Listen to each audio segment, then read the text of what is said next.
நாடுடைய சிவனே போற்றி, எந்நாட்டவர்க்கும் இறைவா போற்றி. அண்ணாமலையம் அண்ணா போற்றி, கண்ணார முதற்கடலே போற்றி. ஏகம்பத்துரையந்தாய் போற்றி, பாகம் பெண்ணுருவானாய் போற்றி.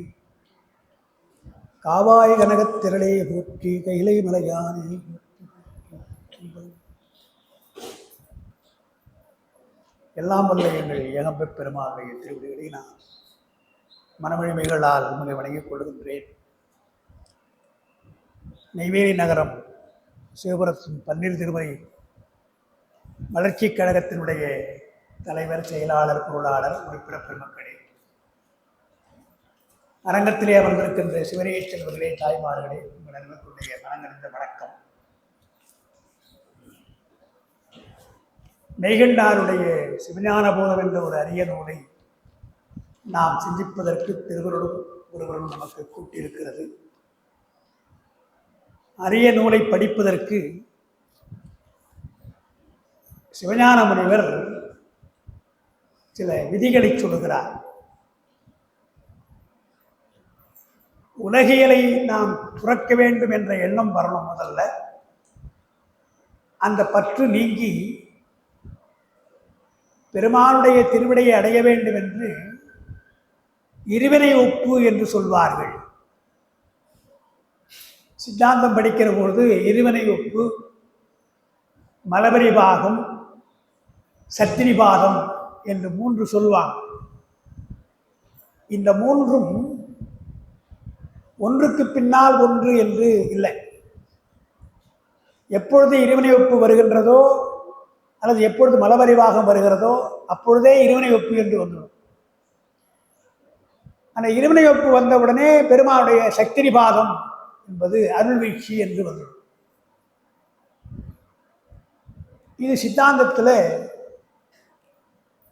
அடிப்படையாக நாம் புரிந்து கொள்ள வேண்டிய சில விஷயங்களில் இது ஒன்று.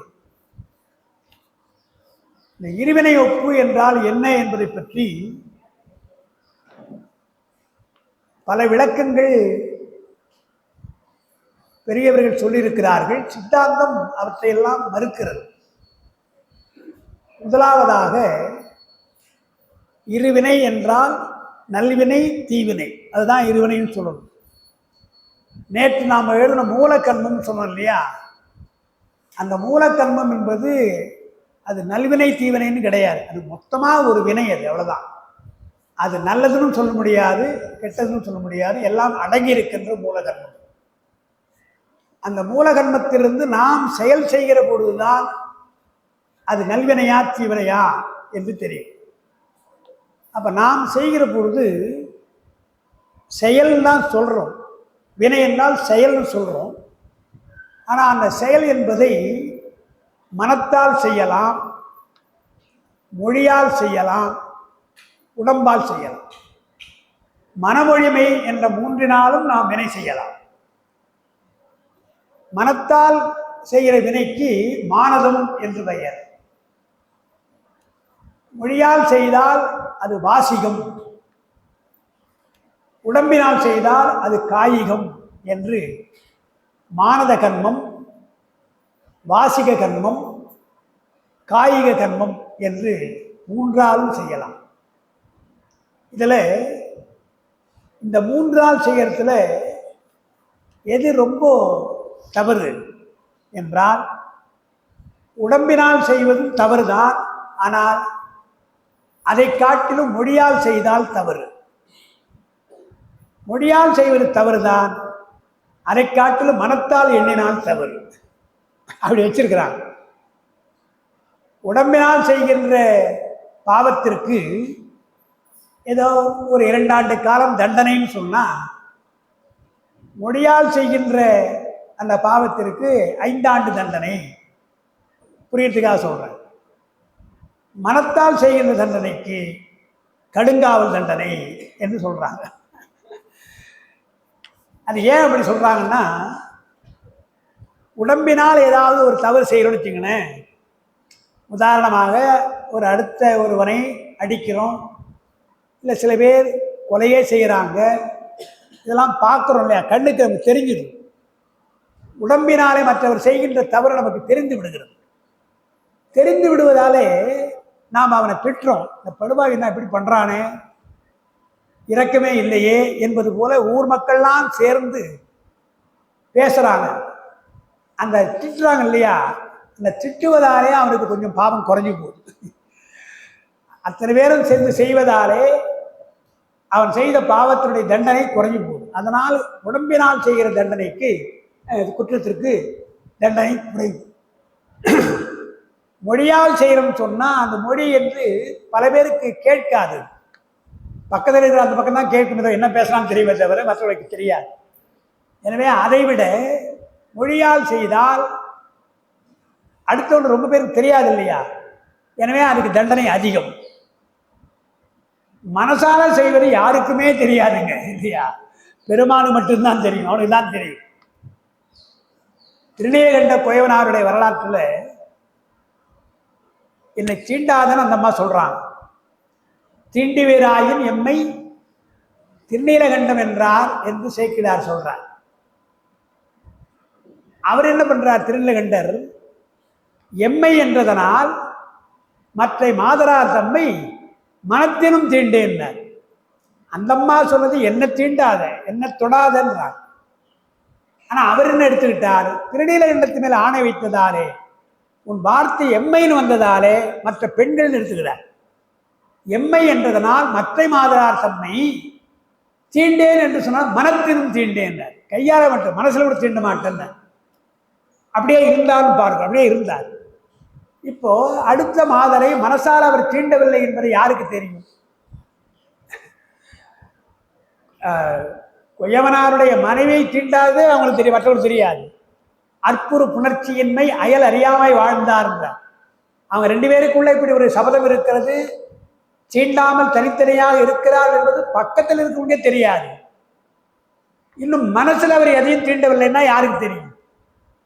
பெருமானுக்கு மட்டும்தான் தெரியும். இப்படி நீலகண்டம் என்பது மேலே ஆணை வைத்ததால் மற்ற மாதரார் தம்மை மனத்திலும் தீண்டாமல் இளமை முதலாக முதிய வயதோடு வாழுகிறாரே என்று பெருமான் என்ன செய்கிறார், பொறுப்படுத்துகிறார். இந்த அருமையான அந்த புலநடக்கத்தை நாம் வெளியில காட்ட வேண்டும், மக்களுக்கு காட்டணும். சில்லையிலே இருக்கின்ற அந்த குயவர் எப்படிப்பட்ட தொண்டர் என்பதை காட்ட வேண்டும் என்றுதான் தொண்டரை விளக்கம் காண வருகிறார் நான் சேர்க்கிறேன்.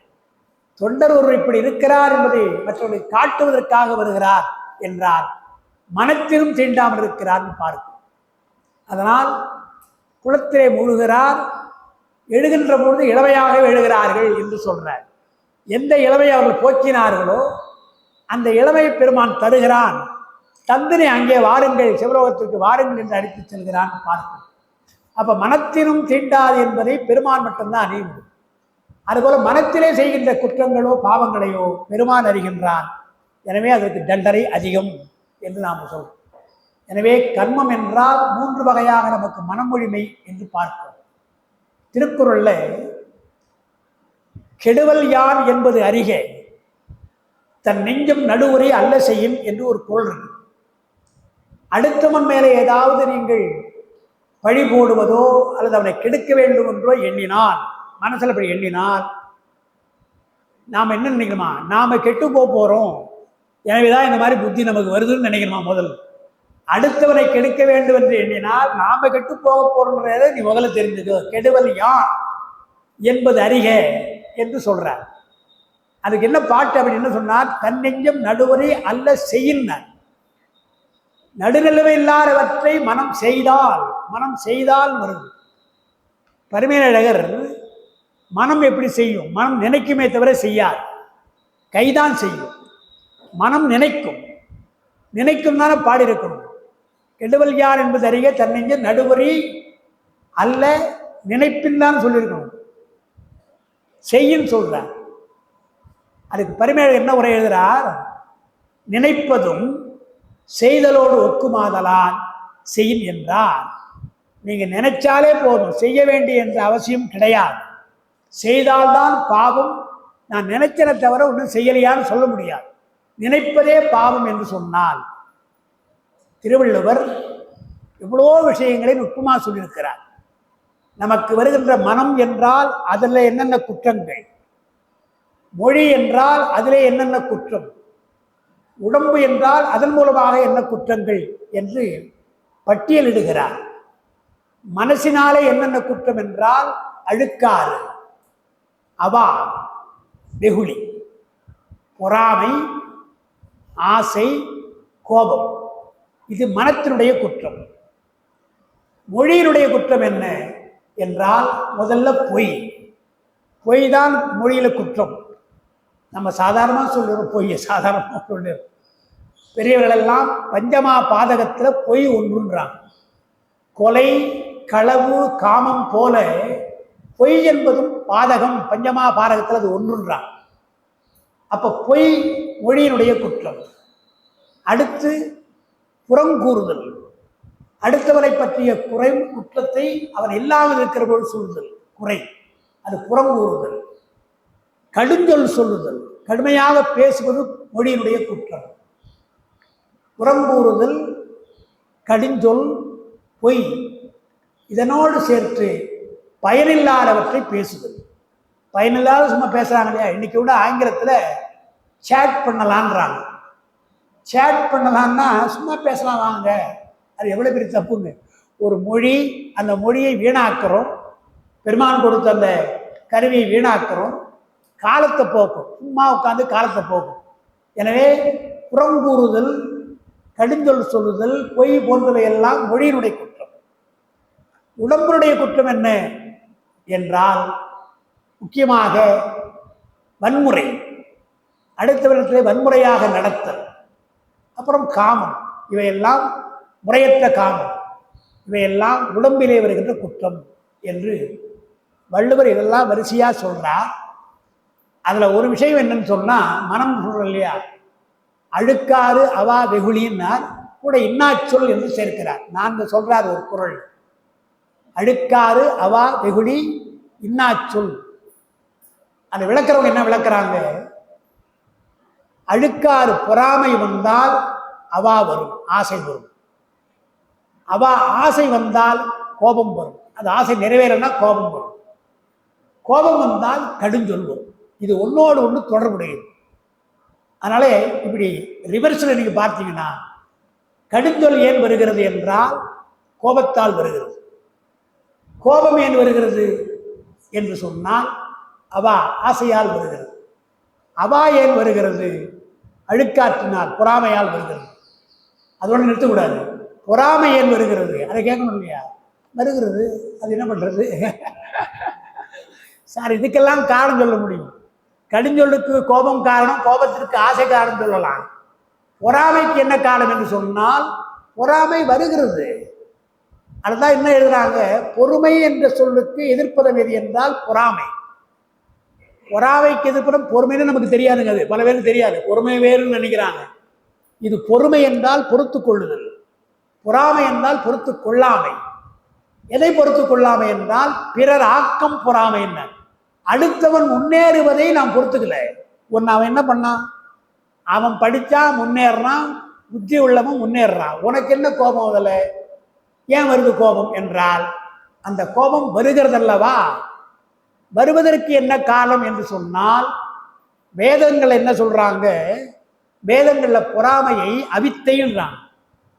அவித்தை என்றால் அது அனாதையாகவே நமக்கு அவித்தை இருக்கிறது. அவிச்சை என்று சொன்னால் அறியாமைன்னு அர்த்தம். நாம சித்தாந்தம் அப்படி சொல்லலை.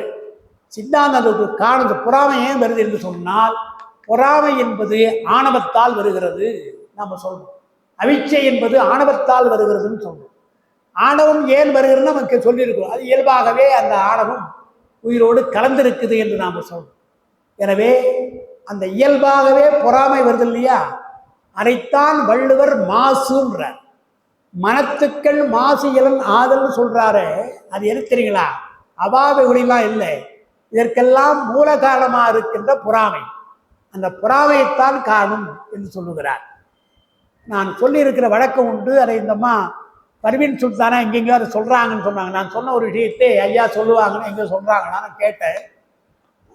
மனைவியோட அதை கேட்டு சொல்லியிருக்காங்க, பர்வீன் சுல்தானா அவங்கள சொல்கிறாங்க அப்படின்னு சொன்னாங்க. அது வேற ஒன்றும் இல்லை. பொறாமைன்றதை நாம் என்ன எப்படி விளக்கியிருக்கோம்னு சொன்னால், புரியறதுக்காக நான் சொல்கிறேன். உட்காந்து டிவி பார்க்குறீங்க, இதில் முக்கியமான காட்சி சீரியலில் பார்க்குறீங்க. சரியான நேரத்தை ஏதோ புஷ்ஷுன்னு அந்த டிவியில் ஒரு கிரன்னு ஒரு சவுண்டு வரும், பிக்சர் தெரியாது. உங்கள் டிவியில் ஏதோ ப்ராப்ளம், பிக்சர் தெரியாது, கொஞ்சம் பேசாமல் உட்காந்துட வேண்டியது தானே. உடனே என்ன பண்ணுறோம், பையனை கூப்பிட்டு பக்கத்து வீட்டை போய் பார், பக்கத்து வீட்டை பார் என்றான். அங்கே தெரியுதா பார் என்றான். அவன் பையன் வேகமாக ஓடுவான். ஓடி பார்த்து அங்கே டிவி நல்லா தெரியுதுன்னு சொன்னான். ஐயோ அப்படியா, நமக்கு தெரியலையே, அங்கே தெரியுதே என்று சொல்கிறோம் இல்லையா, அது பொறாமை அல்ல. நான் சொல்றது எப்படி, பையன் பார்த்துட்டு அங்கேயும் அப்படிதான் இருக்குன்னு சொன்னா, அப்பா அங்கேயும் அப்படிதான் இருக்குதா, ஒரு திருப்தி வருது இல்லையா, அதான் பொறாமை. நமக்கு இல்லாதது அவனுக்கு இருக்குதுன்னு சொன்னா கூட பொறாமை அல்ல. நாம எப்படி கெட்டு போறோமோ அதே போல அவனும் கெட்டு போனா, நம்ம பையன் பாஸ் பண்ணல, அடுத்த பையன் என்ன பாஸ் பண்ணானான்னு கேட்டா, அவன் பாஸ் பண்ணிட்டான்னா ஒரு பொறாமை வருது இல்லையா, அது பொறாமை இல்லை. அவனும் ஃபெயில்னு சொன்னான், அப்பா அவனும் ஃபெயிலா என்று ஒரு திருப்தி வருது இல்லையா, அதுதான் பொறாமை. இது ஏன் வருது, நமக்கு நேர்ந்த ஒரு துன்பம் அடுத்தவனுக்கு வர வேண்டும் என்று ஏன் நினைக்கிறோம்? நினைக்க வேண்டிய அவசியமே கிடையாது. அடுத்தவனுக்கு ஒரு இன்பம் வந்தால் மகிழ்ச்சி தானே அடையணும். அதனால்தான் பிறர் ஆக்கம் பொறாமைனார். பொறாமை என்றால் அடுத்தவன் வளர்வதை பொறுத்து கொள்ளாமை என்றால் அதுதான் மனத்திலே இருக்கிற மாசு. காரணம் இல்லாமல் வருது இல்லையா, அந்த மனத்துக்கண் மாசு இளன் ஆதல் தான் அறம். அனைத்து அறம். அறம் என்று சொன்னால் நிறைய சொல்லலாம். உண்மை பேசினால் அறம்னு சொல்லலாம், தர்மம் செய்தால் அறம், பொருளை கொடுத்தால் அறம், எத்தனையோ சொல்லலாம். ஆனால் வள்ளுவரை கேட்டான்னு சொல்றார், இந்த பொறாமை என்பது மனசுல நீங்கினால் அதுதான் அறம், அந்த மற்ற அறங்களை எல்லாம் அது அழித்து விடும் என்று சொல்றார் இல்லையா. அதனால தத்துவங்களை படிக்கிற பொழுது இதையெல்லாம் படித்துத்தான் இந்த மன மாசை நாம் போக்கிக் கொள்ள வேண்டும். பாரதியார் பாடுகிறார், துணிவெடுக்க சாம்பர் ஒன்றும் பாடுறார், தோல் வெளுக்க சாடை ஒன்றும் பாடுறார். பாடிட்டு என்ன பாடுறார், மனம் வெளுக்க வழி இல்லையே அப்படின்னு சொல்லி, எங்கள் முத்து மாரியம்மா மனம் வெளுப்பதற்கு என்ன சோப்பு போறதுன்னு தெரியலையேன்னு அவர் கேட்கிறார். மனம் வெளுப்பதற்குத்தான் நாம சொல்றோம். வள்ளுவர் என்ன சொல்றார், மனம் வெளுக்க வேண்டும் என்று சொன்னால் அதுக்கு என்ன சோப்பு என்றால் வாய்மை. உண்மையாக இருந்தால் அதுதான் மனம் வெளுப்பதற்கு வழி. அந்த உண்மையை விட்டு விட்டு இங்க பொய்யாக இருந்தீங்கன்னா மனம் மாசுபடும். எனவே எல்லா விளக்கும் விளக்கல்ல, சான்றோர்க்கு பொய்யா விளக்கே விளக்குல்ல. பொய்யாமை என்பதுதான் விளக்கு, மனசை விளக்கக்கூடிய தவிர மற்றது கிடையாதுன்னு சொன்னார். அதனால்தான் நம்முடைய தோத்திர சாத்திரங்கள்ல இந்த மனம் வெளுப்பதற்குத்தான், பொறாமை என்பது இல்லாமல் இருப்பதற்குத்தான் பார்க்கிறோம். இங்கே கூட சொன்னேன், மணிவிழாவில் கூட பேசுகிற போது இந்த விஷயத்தை சொன்னேன், சன்னிதானம் இருந்தாங்க. அதாவது திருமறைக்காட்டில் ஞானசம்பந்த பெருமான் நாவுக்கரசர் 2 பேரும் போகிறாங்க. அங்கே வேதத்தினாலே கதவு அடைக்கப்பட்டிருக்கிறது. ஊர் மக்கள் எல்லாம் திரண்டு வருகிறார்கள். அப்பரும் வருகிறார், சம்பந்தரும் போகிறாங்க. 2 பேரும் வந்திருக்கிறீர்கள் அல்லவா, கோயில் அடைபட்டு கிடக்குது, வேதங்களினாலே அடைபட்டு கிடக்குது, நீங்கள் தான் அடைக்கவும் திறக்கவும் பாட வேண்டும் என்று பொதுவாக கேட்கிறாங்க. பொதுவாக கேட்கிற போது 2 பேரும் போறாங்க. ஞானசம்பந்தரும் நாவுக்கரசரும் திருமறைக்காட்டு கோயில் வாசல்ல நிற்கிறாங்க. அப்பரும் நிற்கிறார், ஞானசம்பந்தன் நிற்கிறார். ஞானசம்பந்தர் அப்பர் இருக்கிற பொழுது பாட மாட்டார். உங்கள் பெருமானும் நீங்களே பாடுங்கன்னு முதல்ல அவர் தான் பாட சொல்லுவார். அவர் பாடிய பின்னால் இவர் பாடுவார். எந்த கோயிலுக்கு போனாலும் அப்படிதான். பெரியமான் அப்படி பார்க்கலானே.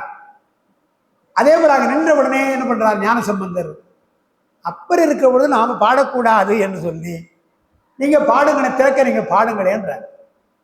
அது என்ன நோக்கத்தில் சொல்றார், ஊர் மக்கள் விரும்புகிறார்கள், நீங்களும் திறக்க பாடுங்க, நானும் திறக்க பாடுகிறேன் தான் அது அர்த்தம். நீங்க பாடி முடிக்க நானும் பாடு, 2 பேரும் பாடுவோம் என்ற எண்ணத்தில் தான் ஞானசம்பந்தர் முதல்ல நாம பாடக்கூடாது என்று அப்பருக்கு கொடுக்கிறார். அப்பர் என்ன செய்துட்டார், நம்மை பாடச் சொன்னார் என்பதாலே திறக்க பாடச் சொல்லுகிறார். அவர் இதில் சம்பந்தப்படலை, நம்ம தான் திறக்கும்படியா சொல்லுகிறார் என்று எண்ணித்தான் அந்த பதியத்தை பாடுறார். இதெல்லாம் என்ன ஆச்சரியம்னு சொன்னா, சரியான சான்று அவருடைய பதியத்திலே இருக்குது. அந்த பதியத்திலே நீங்க பார்க்கலாம். நீங்க எந்த பதியத்தில் நீங்க அப்பர் பெருமான எந்த பதியத்தை பார்த்தாலும் இந்த அற்புதத்தை செய்கிற பொழுது இப்போ கல்லை கட்டி போட்டாங்க கடல்ல, எப்படி பாடியிருக்கலாம்? என்னை கட்டி போட்டாங்க பெருமானே, என்னை காப்பாத்துன்னு தானே பாடணும். அப்படி பாடுறாரு அவரு. எங்கன்னா பொதுவாக கற்றுணை பூட்டி ஒரு கடலில் பாய்ச்சிலும் நற்றுணையாவது நமச்சிவாய், பொதுவாக தான் பாடுற. யானைக்கால இடர் போறாரு, சுண்ணவன் சந்தனிச்சாலும் பொதுவாக நம்ம அஞ்சுவது யாதொன்றும் இல்லை, அஞ்ச வருவதும் இல்லை, அப்படிதான் பாடுறாரு தவிர இந்த அச்சத்தை போக்கு பெருமானை காப்பாத்து என்று எங்கேயுமே வேண்டுகோள் வைக்கல. அதை விட இன்னொரு விஷயம் என்னன்னு சொன்னா, திருவேழிமிடலை, திருவேழிமிடலையில படிக்காசு தருகிறான் பெருமான். வாசியுள்ள காசு, குற்றம் குறை மாற்று குறைந்த பொன்னை ஞானசம்பந்தருக்கு தரான், மாற்று குறையாத காசை திருநாவுக்கரசுக்கு தரான். ஏன்னா அவர் தொண்டால் செய்கிறார், தொண்டுக்காக கொடுக்கிறார். மாற்று குறைந்த காசு இருக்கு. இப்படி மாற்று குறைந்த காசு ஞானசம்பந்தருக்கும் மாற்று குறையாத காசு அப்பருக்கும் தரப்பொழுது திருவேழிமலை பதிகத்தை படித்து பாருங்க. நிறைய பதிகம் பாடியிருக்கிறார், 2 பேரும் நிறைய பாடியிருக்கிறார். அப்பரும் பாடியிருக்கிறார், சம்பந்தரும் பாடியிருக்கிறார். எங்கேயாவது ஒரு இடத்துலையாவது திருவேழிமலை பதிகத்துல பெருமான் எனக்கு படிக்காது தருகிறார், மாற்று குறையாத காசு தருகிறார், எங்கேயாவது பாடுகிறாரு பாருங்க? ஒண்ணுமே கிடையாது. பொதுவா வேழிவெள்ளை பெருமானை பாடுறாரு தவிர காசு பெற்றதையோ மாற்று குறைந்த காசு அவருக்கு குறையாத காசு எனக்குன்னு அந்த மாதிரிலாம் அவர் பாடலை. அப்படி பாட தோன்றாது அவரு. ஆனா என்ன செய்கிறார்? திருமறைக்காட்டிலிருந்து திருவாழ்வூர் போகிறார். திருவாழ்வூர் போகிற பொழுது ஞானசம்பந்தர் பின்னால் தொடர்ந்து போற பொழுது எங்க போறீங்கன்னு கேட்டா, திருவாய்ப்பூர் பெருமானை கூப்பிட்டார், என்ன நான் போறேன் என்றார். அங்க சொல்றார், வாடி பெற்ற பழங்காசு வாட்டம் தீர்ப்பார், வாடி வாட்டம் தீர்ப்பார் அவர் போலுன்றார். திருவேழிமலையில காசு கொடுத்தார் இல்லையா, அவரை போல இருந்தது. திருவேழிமலை பெருமானை போல இருந்து திருவாயூருக்கு வான்னு சொன்னார். அங்க சொல்றார், காசு பெற்றதை சொல்றார், இங்க சொல்லலை. அதனால எந்த இடத்திலும் தனக்கு செய்த அற்புதத்தை அருளை அவர் சொல்றது கிடையாது. மாறாக என்ன ஆயிற்று? கதவு திறக்கும்படியாக சாதாரணமாக பாட வேண்டியது தானே. எடுத்த உடனே பாட்டு நமக்கு தெரியும். பண்ணினேர் மொழியான் உமை பங்கரோ, மண்ணினார் வரம் செய் மறைக்காடரோ, கண்ணினார் உமை காண கதவினை சின்னமாக திறந்தருள் செய்வினே என்ற அந்த பதிகத்துல எனக்கு அருள் செய்யுன்னு பாடுறார். கதவு திறந்து பாடணும், ஒவ்வொரு பாட்டையும் கதவு திறக்கணும் கதவு திறக்கணும் பாடுறார். இந்த மாதிரி ஒரு பாடுகிற வழக்கம் கிடையாது. ஆனா 10 பாட்டு பாடியும் கதவு திறக்கலை. 11வது பாட்டு பாடுகிற பொழுது கதவு திறக்கிறது. தெரிந்த வரலாறு தான். ஏன் 11வது பாட்டு திறக்குன்னு சொன்னா, 10 பாட்டுல 10வது பாட்டு எப்படி அப்பர் பாடுகிற பொழுது ராவணனை குறிப்பார். 10வது பாட்டுல ராவணனை வைத்துதான் பாடுவார். ஆனா அந்த பாட்டு, அந்த பதிகத்துல 10வது பாட்டுக்கு ராவணனை பற்றி குறிப்பு இல்லை. எனவே பெருமான் என்ன நினைக்கிறார், இன்னும் பதிகம் முடியல, அடுத்த பாட்டு ஒன்று இருக்குது என்று வெயிட் பண்றார், பாடட்டும் என்று.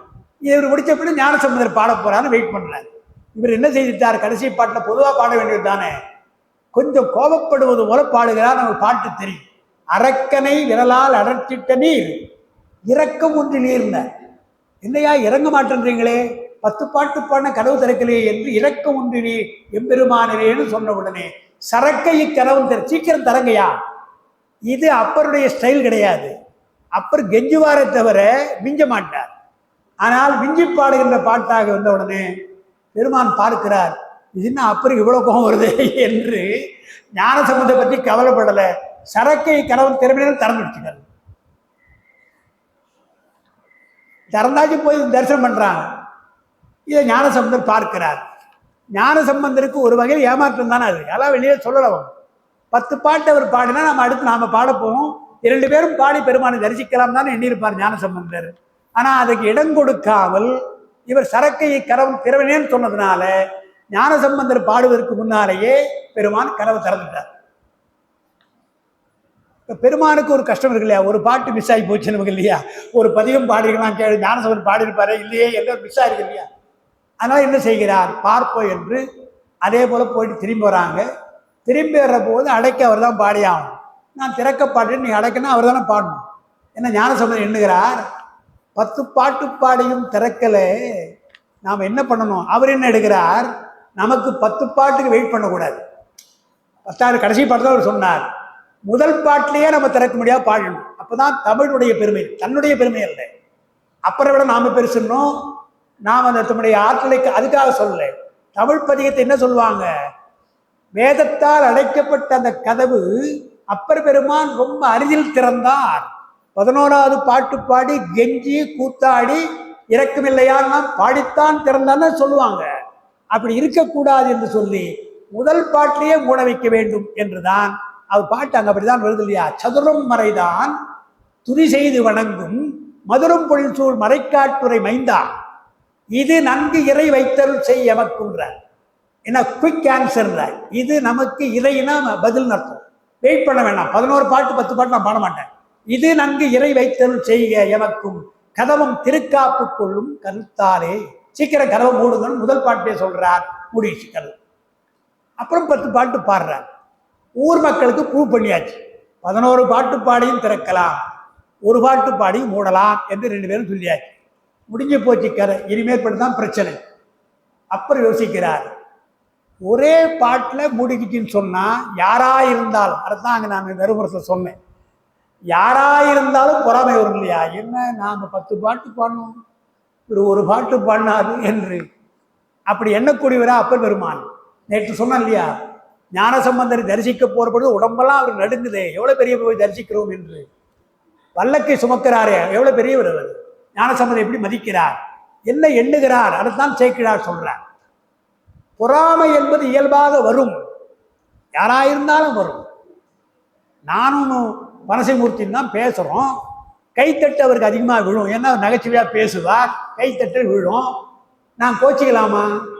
அது அவருடைய ஆற்றல், அவர் நகைச்சுவையா பேசக்கூடிய ஆற்றல், நமக்கு அது வராது என்று அப்படிதான் நினைக்கிறேன். சேவர இவருக்கே கைத்தட்டிங்கிறாங்க அப்ப நெய்வேலி மக்கள், இனி நெய்வேலிக்கே போகக்கூடாது அப்படின்னா. அந்த மாதிரி பொறாமை என்பது அது வருது இல்லையா? எல்லாரும் இயல்பா வரும் இல்லையா? அப்பருக்கு வந்திருக்கணும், ஆனால் அந்த எண்ணமே அவருக்கு வரல. ஒரு பாட்டில் மூடிக்கொண்டதே இந்த எண்ணம் வரல. என்ன எண்ணுகிறார்? மடத்துக்கு போன உடனே நம்பர் திருவுள்ளம் அறியாது அயர்த்தேன்றார். பெருமானுக்கு ஒரு நோக்கம் இருந்திருக்கிறது, அந்த நோக்கத்துக்கு மீறி நான் மாறி பாடிட்டனே. என்ன, நீங்களும் பாடுங்க அப்பரே, அடுத்து ஞானசம்பந்தரும் பாடட்டுன்னு வெயிட் பண்ணியிருப்பார் பெருமான். அவரை கேட்க விடாம, ஞானசம்பந்தரை பாட விடாம, பெருமானுடைய கருத்துக்கு நேராக நான் செய்தேனே என்று அயர்த்தேன், பெரிய தப்பு பண்ணிட்டேனே என்று தன்னை நொந்து கொள்ளுகிறார். அந்த இடத்துல சேக்கிழார் பெருமான் பேழ்கணித்தல் ஒரு வார்த்தை சொல்றார், ஒரு அரிய தொடருது. பேழ்கணித்தல் என்று சொன்னால் தன்னிறக்கமாக தன்னையே நொந்து கொள்ளுதல். என்ன நான் பண்ணிட்டேன், எற்றென்று இறங்குவ செய்யற்கன்னு வள்ளுவர் சொல்றார் இல்லையா? அதுபோல என்ன இப்படி செய்துட்டனே என்று இறங்குகிறார் என்றார். நான் பாடியிருக்க கூடாது, அப்படி பாடியது கூட தப்பு இல்லை, ஞானசம்பந்தரை பாட விடாமல் கடைசி பாட்டு சரக்கை கிரவம் திறமையன்னு சொன்னேன் என்று தூக்கம் வராம கஷ்டப்படுறார். இப்ப பெருமானுக்கு என்னன்னா 2 பேரும் ஒண்ணுதானே, அவருக்கு 2 பேரும் ஒண்ணுதான். ஆனால் ஒரு வகையில் நியாயம்தான். அப்பர் பெருமான் வருத்தப்படுவது நியாயம்தான் என்று பெருமான் எண்ணுகிறார். அதுக்கு ஒரு உதாரணம் நான் சொல்றேன் உங்களுக்கு. காரைக்கால் அம்மையார் திருஆலங்காட்டுக்கு போகிறார் தெரியும். அந்த அம்மா தலையால் நடந்து போனவன். அதே திருஆலங்காட்டுக்கு ஞானசம்பந்தன் போகிறார். போறது என்ன எண்ணுகிறார் என்றால், அம்மை தலையால் நடந்த இடம் இந்த தலம், நாம உள்ள போகக்கூடாது என்று எண்ணி எல்லா இடங்களும் உள்ளே போய் பாடக்கூடியவர். தில்லையில எங்க போய் பாடுகிறார்? சேக்கிழார் சொல்றார், அணுக்கன் வாயில், திரு அணுக்கன் வாயில் பஞ்சாக்கரப்பள்ளியிலிருந்து பாடுகிறார் ஞானசம்பந்தரா. அவ்வளவு நெருக்கமாக போகக்கூடிய ஞானசம்பந்தர் திரு ஆலங்காட்டுல ஊருக்குள்ளே போகல, தலத்துக்குள்ளே போகாமல் அப்ப பக்கத்தில் இருக்கிற பழையனூர் அங்க போய் இருந்து பாடுகிறார்.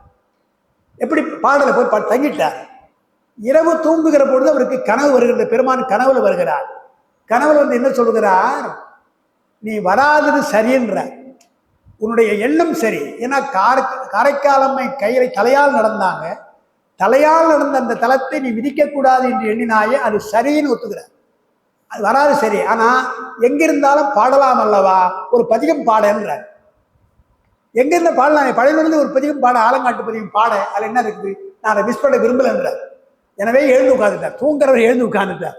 எழுந்து பாடுகிறார், துஞ்ச வருவாரும் தொழுவிப்பாரும். இந்த பாட்டு பார்க்கலாம், துஞ்ச வருவாரும் தொழுவிப்பாரும். இந்த பாட்டை தொடங்குறார். தூங்கிக் கொண்டிருந்தேன், என்னை எழுப்பினார், தொழுவிக்கிறார், என்னை பாடும்படியாக சொல்லுகிறார் சொல்றார் என்றார். அவர் திருஞான சம்பந்தர் சரிதான் சொல்றார். அதே போல அப்பர் பெருமான் வருந்தவர் சரிதான். ஆனால் அந்த வருத்தத்தை நீக்கணும். வருத்தத்தை நீக்குவதற்காக என்ன செய்கிறார்? நேரா தோன்றுகிறார். பாட்டு இருக்குங்க, அதெல்லாம் அந்த பாட்டுலாம் அகச்சான்று.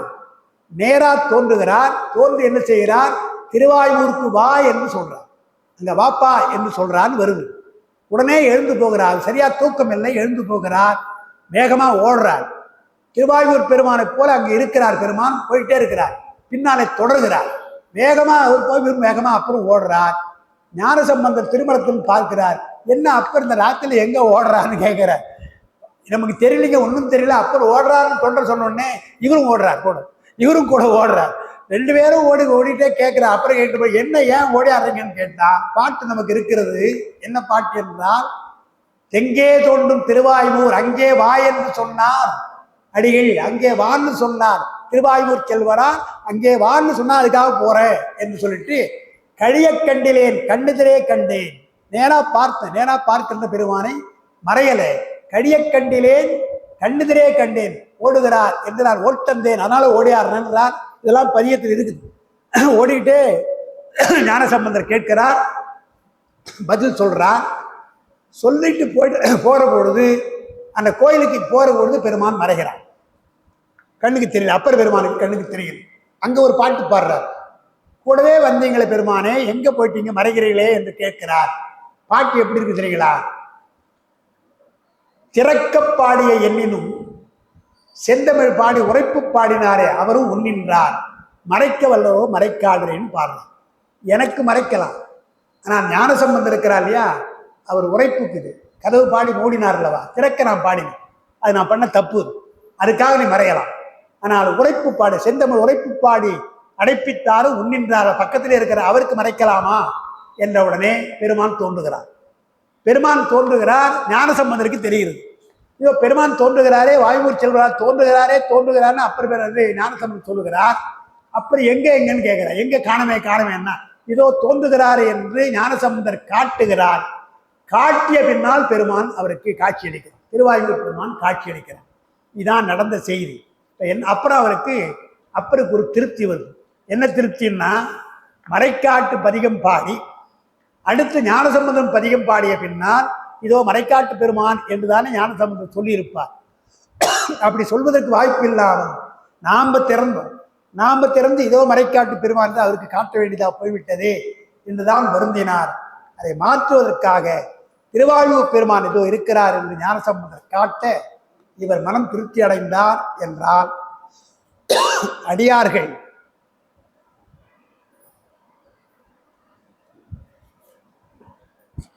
துன்பத்தை போக்குவதற்கு எப்படியெல்லாம் பெருமான் விளையாடி இருக்கிறார் என்பதற்கு இதெல்லாம் சான்றுகள். என்ன நமக்கு ஒரு பெருமைன்னு சொன்னா, இத்தனை நிகழ்ச்சியும் திருப்பதிகங்களை வைத்துத்தான் எழுதுகிறார் சேக்கிழார். இதுல எந்த விதமான கற்பனையும் கிடையாது. அங்க என்ன நடந்தது கற்பனை கிடையாது. எல்லாவற்றுக்கும் திருப்பதிகம் 11வது பாட்டுக்கு திறந்ததும் முதல் பாட்டுக்கு மூடியதெல்லாம் நமக்கு சான்று இருக்கிறது. அப்பர் பெருமானுக்கு காட்சி, திருவாயூர் பெருமான் காட்சி தந்து வா என்று சொன்னதற்கு பாட்டு இருக்கிறது. இருவரும் ஓடுகிறார்கள், அங்கே காட்சி தெரிகிறது, அதற்கும் பாட்டு இருக்குது. எல்லாவற்றுக்கும் பாட்டு. இது போன்ற ஒரு சமயம், எல்லா செய்திக்கும் அகச்சான்றாக இருக்கிற சமயம் எதுவும் கிடையாது. அதனால்தான் தோத்திரங்களாக இருந்தாலும் கூட அவற்றிலே பல வரலாறுகள், நம்முடைய அடியாருடைய வரலாறு இருக்குது என்பதை நம்ம பார்க்கிறோம். அதனால இந்த அவனே தானே, அதுக்காக சொல்ல அவனே தானே ஆகிய அந்நெறின்னு நம்ம காலையில் பார்த்தோமே, பெருமானாகவே அவள் இருந்திருக்கிறார்கள். பொறாமை என்பது அவளுக்கு வரவில்லை. காரணம், பெருமானே எண்ணிக்கொண்டிருந்தார்கள். பெருமானுடைய திருவருளினாலே என்னை திறக்க சொன்னான், அவரை அடைக்கச் சொன்னான் என்றுதான் எண்ணினாரே தவிர ஒரு பாட்டுக்கு அழைத்து கொண்டது என்று அவர் பொறாமைப்படவில்லை. அது அடியாருடைய சிறப்பு என்று பார்க்கிறோம். அதுபோல பலவற்றை சொல்லலாம். அதனால இந்த நமக்கு நேரம் இல்லை, அதுக்காக முடிக்கணும். அதனால 11வது சூத்திரம், காணும் கண்ணுக்கு காட்டும் புலம்போல்.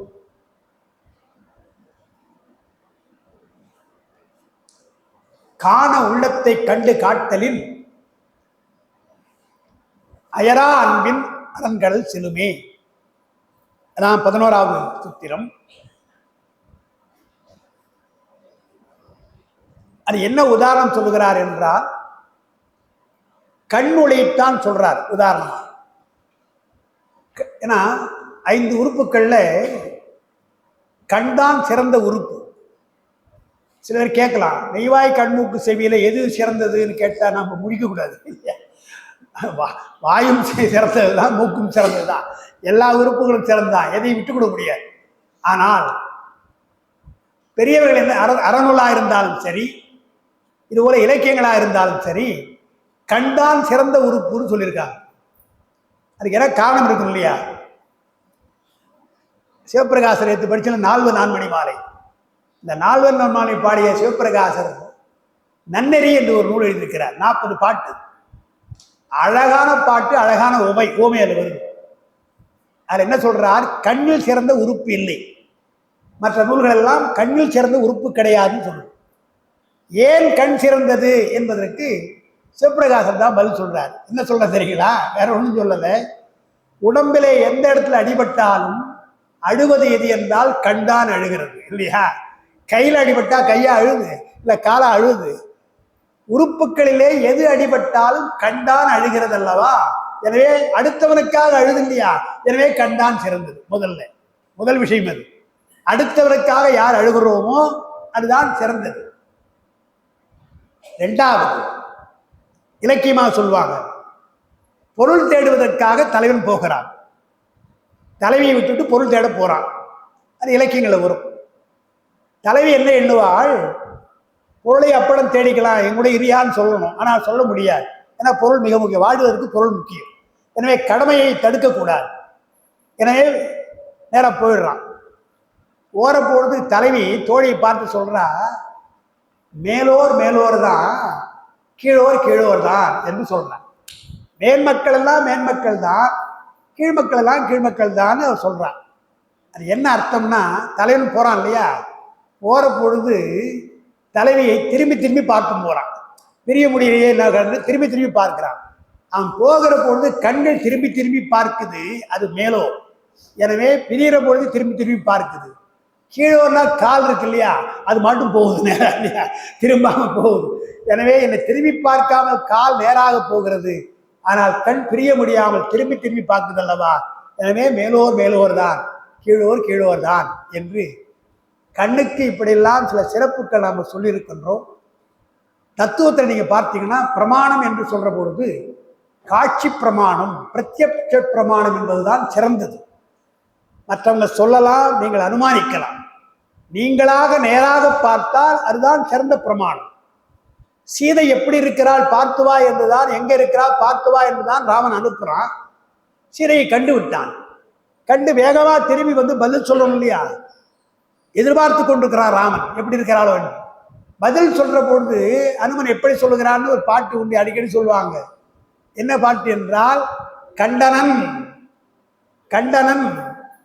என் கண்களால் கற்பினுக்கு அணியை என்று 3 வகையா சொல்லுவாங்க. எப்படி சொல்லியிருக்கலாம்? கற்பினுக்கு அணியை கண்களால் கண்டனன் சொல்லியிருக்கலாம், ஒரே அர்த்தம் தான். ஆனா கற்பினுக்கு அணியன்னு சொல்லியிருந்தா என்ன சொல்றான் அனுமன் தெரியாது. கற்பினுக்கு அணிதான், என்ன சொல்றான்னு தெரியாது. கண்களால்னா என்ன கண்களால்? அவன் கண்களா வேற கண்களாலா? அப்புறம் தான் கண்டனன் சொன்னான். நான் தான் பார்த்தேன் என்று சொல்றது 3வது இருந்தா அவள்னால வெயிட் பண்ண முடியாது ராமனால. எனவே என்ன பண்ணான்? எடுத்த உடனே கண்டனன் தான். முதல்ல பார்த்துட்டேன், நான் எடுத்த உடனே பார்த்துட்டேன். யார் கண்களால் என்றால் என்னுடைய கண்களால், மற்றவங்களை என்னுடைய கண்களை நான் பார்த்தேன். யாரை பார்த்தேன் என்றால், எந்த விதமான மாற்றம் இல்லாமல் ராமனுடைய மனைவியாகவே கற்பினுக்கு அணியாக இருக்கிறாள். ராவணன் டச் கூட பண்ண முடியல, கிட்ட கூட வர முடியல என்று கற்புக்குடைய இயல்போடு இருக்கின்ற சீதையை நான் கண்களால் பார்த்தேன். இந்த கண்கள் என்பது மிக முக்கியம். திருவெண்ணைநல்லூர் வழக்காடுகின்ற பொழுது காட்சியில் முதல்ல விட்னஸுக்கு ஐ விட்னஸ், முதல்ல காட்சியில், அப்புறம் அயலார்த்தம் சாட்சியில், அப்புறம் நடைமுறையில் இதெல்லாம் இருக்கிற முதல் நீ பார்த்தியா சொல் என்று ஐ விட்னஸ் தான் இன்னைக்கு கூட நீதிமன்றத்தில் முக்கியம். எனவே கண்களுக்கு எத்தனையோ சிறப்பை நாம் சொல்கிறோம். இன்னும் ஒன்று சொல்லுவாங்க, ஓவியம் வரைகின்ற பொழுது அது ஆணோ பெண்ணோ எதுவாக இருந்தாலும் எல்லா உறுப்புகளையும் வரைந்து விட்டு கடைசியாகத்தான் கண்ணை வரைவான். அந்த கண்ணு தான் அந்த ஓவியத்திற்கு அழகு தரும். ஆனால் ரொம்ப வெயிட் பண்ணி ரொம்ப ஜாக்கிரதையாக கண்ணை எழுத வேண்டும் என்றால் உறுப்புகளிலே சிறந்தது கண் என்பதற்கு எத்தனையோ உதாரணங்கள் சொல்லுவார்கள்.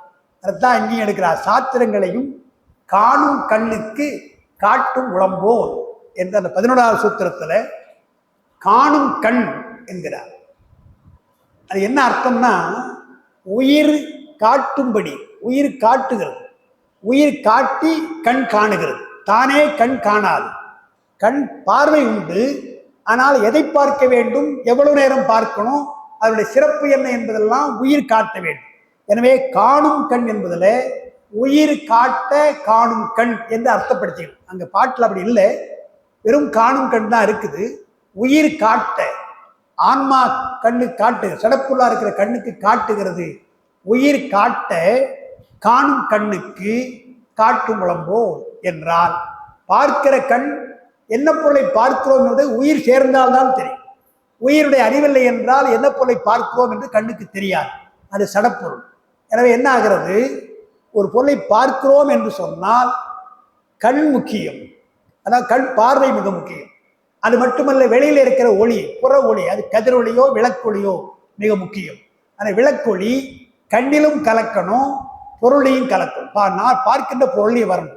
நாம் பார்க்கிற பொருள் இருட்டில் இருந்ததுன்னா கண்ணுக்கு தெரியாது. அங்க நாம் பார்க்கிற பொருளையும் அந்த விளக்கு இருக்க வேண்டும், கண்ணிலையும் அது கலக்கணும். அதில் என்ன பெருமானுடைய சிறப்புன்னு சொன்னா, சூரியனும் படுகிறது, இந்த மாதிரி விளக்கும் படுகிறது. அதற்கெல்லாம் ஒரு பவர் இருக்கு இல்லையா, ரொம்ப பவர் இருக்குது. அதிகமாக இருந்தால் கண்ணெல்லாம் எரும் இல்லையா. ஆனால் பெருமான் என்ன செய்கிறான், அந்த ஒளி கலக்கிற பொழுது எந்த விதமான துன்பமும் இல்லாமல் அந்த கண் அதை வாங்குகிறது. அது ஒரு பெரிய விஷயம். ஒளியை வாங்குகிற பொழுது எரிச்சலோ இருந்தால், நோய் இருந்தாலோ குறை இருந்தாலும் அதெல்லாம் வரும். இயல்பாக இருக்கிற கண்ணுக்கு நீங்க பார்த்தீங்கன்னா ஒளி கலப்பதாலே, கலப்பது தெரியல. முதல்ல அந்த ஒளி கலப்பது நமக்கு தெரியல. நேரடியாக அந்த ஒளியை காமிச்சோன்னா கண்ணு கூசும். ஆனால் இயல்பாக அங்கே இருக்குதுன்னு சொன்னா நாம் பார்க்கிறோம். பார்க்கிற பொருளையும் அந்த வெளிச்சம் படுகிறது, நானும் பார்க்கிறேன். இப்போ படிச்சுட்டே இருக்கிறோம். அந்த உதாரணம் ஏன் சொல்றாருன்னா, பகல் நேரம் விட்டுருங்க, இரவு நேரத்தில் அறையில் இந்த மாதிரி படிக்கிறோம். படிக்கிற பொழுது படிப்பு நமக்கு தெரியுமே தவிர, கண் பார்க்கிறது, ஒளி காட்டுகிறது, கண் ஒளியோடு இது கலக்கிறது, அந்த எண்ணமே நமக்கு வராது. நம்ம வாட்டும் படிச்சுட்டு. ஆனால் அந்த ப்ராசஸ் நடக்குது. ஒளி ஒரு பொருளை காட்டுகிறது, கண்ணிலே கலக்கிறது. ஆனால் அதை பற்றி கவலைப்படாமல் நாம் பாட்டு படிச்சுட்டே இருப்போம். படிச்சுட்டே இருக்கிற பொழுது திடீர்னு கரண்ட் ஆஃப் ஆகுதோ, அதை பிளிங்க் ஆகலாம். உடனே நம்ம அப்படி அப்படி பார்ப்போம், உடனே பார்ப்போம். அந்த விளக்கில் ஏதாவது ஒளியில குறை வந்தால் உடனே பார்க்கணும் இல்லையா. அது வந்து பார்க்கறது, அது தான் விளக்கு துணையா இருக்குது. விளக்கு துணையாகவும் விளக்கினுடைய ஒளியின் துணையாக கண் பார்க்கிறது என்ற எண்ணம் எதே இல்லாமல் உயிர் படிச்சுட்டு இருக்கு. ஒரு டிஸ்டர்பன்ஸ் வந்த உடனே அதெல்லாம் என்னடா என்று பார்க்கிறோம். இல்லை கண்ணில் ஏதாவது தூசு விழுந்தால் துடைக்கிறோம் இல்லையா. அந்த துன்பம் வந்தாலோ இடையூறு வந்தால்தான் இப்படி தடை வருது தவிர அதையெல்லாம் படிச்சுட்டே இருக்கிறோம். பாரதியார் ஒரு பாட்டு பாடுறார், கண்ணன் பாட்டு பாடுறார். அந்த பாட்டில் நல்ல உதாரணம். கண்ணன் எப்படிப்பட்டவன் சொன்னா, மழைக்கு குடை, பசி நேரத்திற்கு உணவு, என்ற வாழ்வினுக்கு எங்கள் கண்ணன் என்று பாடுறார். எல்லாவற்றையும் புதுமையா சொல்லக்கூடிய இல்லையா பாரதியார், புதுமையா சொல்லக்கூடிய. அந்த பாஞ்சாலி சபதம் பாடுற பொழுது துரியோதனன் போய் திருஷ்டாதனன் சொல்றான், திருதராஷ்டிரன் அப்பா இல்லையா, அவங்ககிட்ட என்ன சொல்றான், திரௌபதி சிரிச்சாப்பா, என்னை பார்த்து கேலியா சிரிக்கிறா, எனவே அவளையும் பாண்டவரையும் நடுத்தரில் விடணும் என்று அவன் சொல்றான். பாரதியார் படைக்கின்ற திருதராஷ்டிரம் ரொம்ப நல்லவன், வில்லிபுத்திராரோ வியாசரோ படிக்கிற திருதராஷ்டிரம் நல்லவன் கிடையாது, அவன் வேற மாதிரி பேசுறான். பாரதியாருக்கு படைக்கின்ற திருதராஷ்டிர பாத்திரம் நல்லவன்.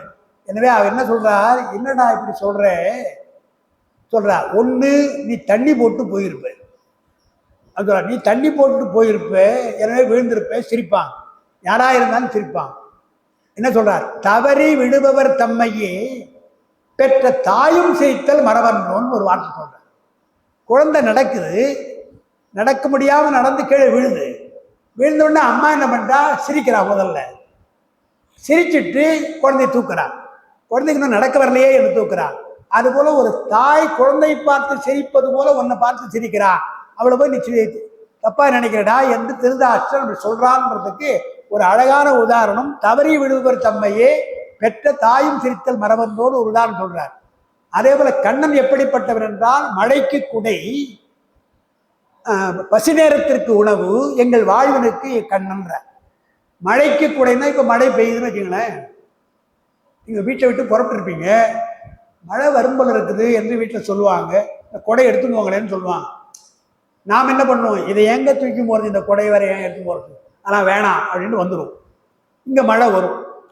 மழை வந்தால் கொடை வச்சுக்கிறாங்க இல்லையா, அவங்க கொடை விட்டு போயிடுவாங்க, நான் ஜம்முன்னு போயிடுவாங்க. நாம் பார்ப்போம், மனைவி அப்பயே சொன்னால் கொடை எடுத்து சொன்னால் தப்பு பண்ணிட்டோம் என்று நின்றுடும். மழை பெய்தால் அதே கொடை தான், அது பயன். மழை வராத பொழுது எங்களுக்கு கொடை எடுத்து வந்தா, மழை வரும் நினைச்சுங்க, மழையே வரலைங்க, இது வேற ஒரு சிரமம் வேற இருக்கு என்று அந்த கொடையை நாம சிரமமா நினைப்போம். மழை பெய்தால் பிடிக்கிறீங்களா, அப்போ அது சுமைதான், கையில் தான் பிடிக்கிறீங்க, ஆனா அப்போ உறவையா இருக்குது. மழை பெய்யாத போது கொடை சும்மா எடுத்து போனா, இது வேற எடுத்தாந்துட்டேன் என்று சுமையா நினைக்கிறேன் இல்லையா. அதுதான் பாரதியார் சொல்றார், உணவு என்று சொன்னால் பசி நேரத்து உணவு தான் சுவைக்கும். சாப்பிட்டு அடங்கிய பின்னால் பசி உணவு கொண்டு வந்தால் சாப்பிட மாட்டாங்க.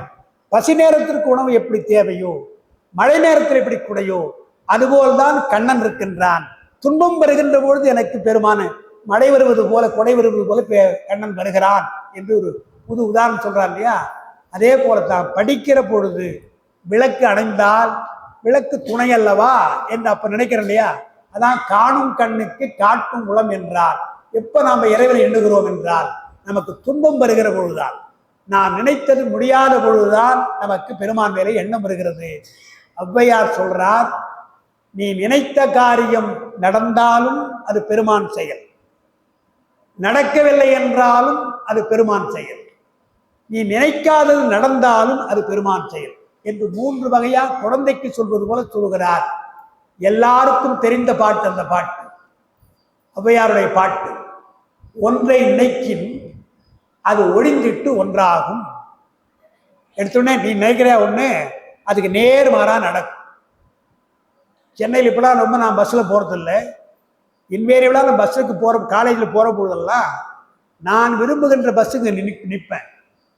அந்த எண்ணத்தை தவிர மற்ற எல்லா பஸ்ஸும் வரும், நான் போகிற பஸ்ஸு வரவே வராது.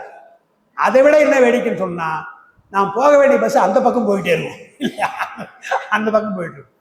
அப்படி இல்லைன்னு சொன்னால் பஸ் ஸ்டாண்டுக்கு வருவேன், அங்கே பஸ் ஸ்டாண்டு இருக்கும், போயிட்டுதான் போகிற பொழுது அதுக்குள்ளே அந்த பஸ்ஸு வந்து நின்று ஓடிவிடும்.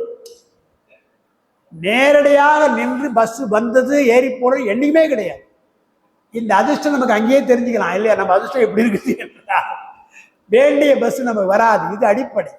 அதுதான் சொல்றார், ஒன்றை நினைத்தால் அது ஒழிந்துட்டு ஒன்றாகும். நீ என்ன நினைக்கிறையோ அதுக்கு நேர்மாறா நடக்கும், அன்றி அது வரினும் வந்து எய்தும். நீ நினைக்கிறது நடந்தாலும் நடக்கும். 3வது, ஒன்றை நினையாத முன்வந்து நிற்பினும் நிற்கும். எனையாளும் ஈசன் செயல், பெருமான் என்னை ஆளுகின்ற ஈசனுக்கு தான் செய்யறான் என்று சொல்றார். ஏன் 3வது சொல்லணும்? ஏன்னா ஒன்றை நினைக்கின்னு அது ஒழிஞ்சிட்டு ஒன்றுன்னு சொன்னா நாம் என்ன பண்ணுவோம், நான் ரொம்ப ட்ரை பண்ணேன்டா, அந்த ஆள் வந்து கெடுத்துட்டான்டா என்று எவன் மேல ஒரு பழி போடும். நம்முடைய முயற்சி மேல பழி போடாம, நான் தான் பண்ணேன், அந்த பாவி இல்லைன்னா முடிஞ்சிருக்கும் காரியம் என்று 3வது ஒரு மனுஷனை, கண்ணுக்கு தெரியாத ஒரு மனுஷனை பழி போடும். இது ஒன்று நினைத்து ஒன்று நடக்கவில்லைன்னா. அன்றி நடந்தால், அது நடந்தா என்ன சொல்லுவோம், நினைச்ச நான் யாரு, நினைப்பதை முடிப்பவன் நான் நான் நான் என்று நினைச்சா முடிப்பேன் என்று தன்னை தான் புகழ்ந்துடும்.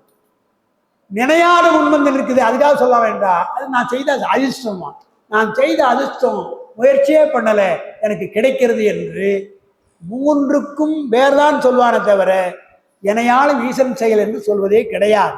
அதான் சொல்றார், நீ நினைத்தது நடந்தாலோ நடக்கவில்லை என்றாலோ நினையாது நடந்தாலோ எல்லாம் ஈசன் செயல் என்று வைக்கணும்.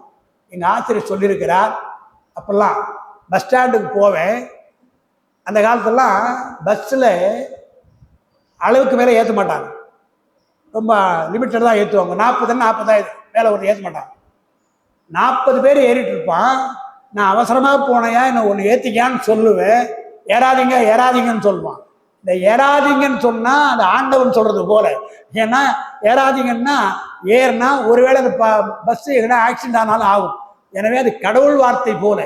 யார் சொன்னாலும் அது கடவுள் வார்த்தையாக போகாதீங்க என்று சொன்னால் நான் போக மாட்டேன். இங்கே யாரை கூட சொல்லலாம், அது கடவுள் வார்த்தையாக நான் எண்ணுவேன் என்றால் அதுவும் கூட உண்மைதான். நாம் ஏதாவது ஒரு காரியத்தை எண்ணுகிற பொழுது பெருமானை எண்ணி நீங்க கண்ணை மூடினீங்கன்னா உங்களுக்கு யாரோ ஒருத்தன் பேசுவான், ஏதாவது ஒன்று பேசுவான், அது கரெக்டா தெரியும். அதுதான் பெருமானுடைய வாக்காக நாம் சொல்றோம். எனவே கண்ணுக்கு காட்சி வருகிறது என்றால் கண்ணால் அல்ல, விளக்கு ஒளியால் அல்ல, உயிர் அறிவால் அல்ல. உயிர் அறிவை பெருமான் தூண்டுகிறான், தூண்டி விளக்கொளியை தருகிறான். காலையில் கதிரொளி, மாலையில் நிலா ஒளி, இப்படித்தானே வச்சிருக்கான். என்ன ஆச்சரியம், வானத்துல பாருங்கன்னா பகல் நேரத்தில் வருகின்ற சூரியன் வெப்பமா இருக்கு, இரவு நேரத்தில் வருகின்ற சூரியன் குளிர்ச்சியா இருக்கு. ஒரே வானம் தான், ஒரே வாரத்தில் இரண்டு சுடர், ஒன்று சுடர் சூடா இருக்குது, இன்னொன்று குளிர்ச்சியா இருக்கிறது என்று பார்த்தால் எல்லாம் எனையாளும் ஈசன் செயல். எனவே காணும் உள்ளத்தை, காணும் கண்ணுக்கு காட்டும் உளம், உளம்னா உயிர் நட்டும், உயிர் பார்ப்பது போல காண உள்ளத்தை கண்டு காட்டலின். பெருமா என்ன செய்கிறார், அதுவில் முதல் வரி நமக்கு புரியும். கண் பார்க்கிறது, பார்ப்பதற்கு விளக்கு துணையாக இருக்கிறது, உயிர் துணையாக பார்க்கிறது. இதில் எந்த சந்தேகம் நமக்கு கிடையாது. அதுக்கு மேற்பட்டு சொல்றாங்க, காண உள்ளத்தை கண்டு காட்டலின்றார் இல்லையா. உள்ளம் என்றால் அங்க உயிர் நட்டம். உயிருக்கு இதுதான் பொருள் என்று எப்படி தெரிகிறது? நாம் பார்ப்பது இந்த பொருள்தான் என்று எப்படி உறுதிப்படுத்துகிறோம் என்றால், பெருமான் அங்கே இருந்து அறிவை நமக்கு விளக்குகிறான். சரியா இல்லை என்றால் வழி தவறி போய்விடுவோம். கயிற்றை பாம்பாக கருதி மயங்குவோம். மயங்குறோம் இல்லையா, கயிறு தான். ராத்திரில கயிற்றை பார்த்தா பாம்போன்னு பயப்படுறோம் இல்லையா, ஒன்றை இன்னொன்றாக எண்ணி மயங்குறோம் இல்லையா. அப்ப இறைவனுடைய செயல் அங்கே காட்டவில்லை என்றால் நாம் தவறாக புரிந்து கொள்வோம் என்பதனால்தான் காண உள்ளத்தை என்றால் எந்த பொருளையும் சரியாக அறிந்து கொள்வதற்கு, சரியாக புரிந்து கொள்வதற்கு பெருமான் துணையாக இருக்கிறான். பெருமான் துணையாக இருந்துதான் கண்டு காட்டலின் வருது பாருங்க. கண்டு காட்டல் ரொம்ப மிக முக்கியமான வரி. அந்த வரி இந்த நூற்பாவில எல்லா மதங்களும், தமிழ் கூட ஒரு பழமொழி உண்டு, கடவுள் காட்டுவானை தவிர ஊட்டுவது கிடையாது என்று சொல்லுவாங்க. பழமொழி. பெருமான் காட்டுவான், வாயில உடனே ஊட்டுவானா என்று சொல்றோம் இல்லையா, இல்லை. நம்மை பொறுத்தவரையில் சைவ சித்தாந்தத்துல கடவுள் காட்டுவான், அவனும் காணுவான், அவனும் காணுகிறான். அது எது போல என்பதற்கு ஒரு உதாரணம் சொல்லிடுறேன். இந்த சிவஞான போதத்தை நம்ம பல முறை நடத்தியிருக்கிறோம், இதே நூற்பாவை பல முறை படிச்சிருக்கிறோம். இப்ப நான் மறுபடியும் பார்க்கிறேன். காணும் கண்ணுக்கு காட்டும் உளம்போல், நீங்க எப்படி படிப்பீங்களோ அது மாதிரி காண உள்ளத்தை கண்டு காட்டல் இன்னும் ஒன்னொன்னா படிக்கிறேன்.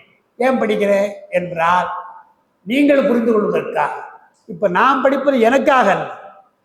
ஒரு ஆசிரியன் பாடத்தை தெளிவாக படிப்பதற்கு என்ன காரணம் என்றால், தெளிவில்லாத மாணவர்களுக்கு தெளிவை உண்டாக்குவதற்காக அவன் படிக்கிறான். இது எனக்காக படிப்பது கிடையாது. இது நான் சொல்ற உதாரணம். அதை விட இன்னொரு உதாரணம் அவன் சொல்ற வழக்கு உண்டு.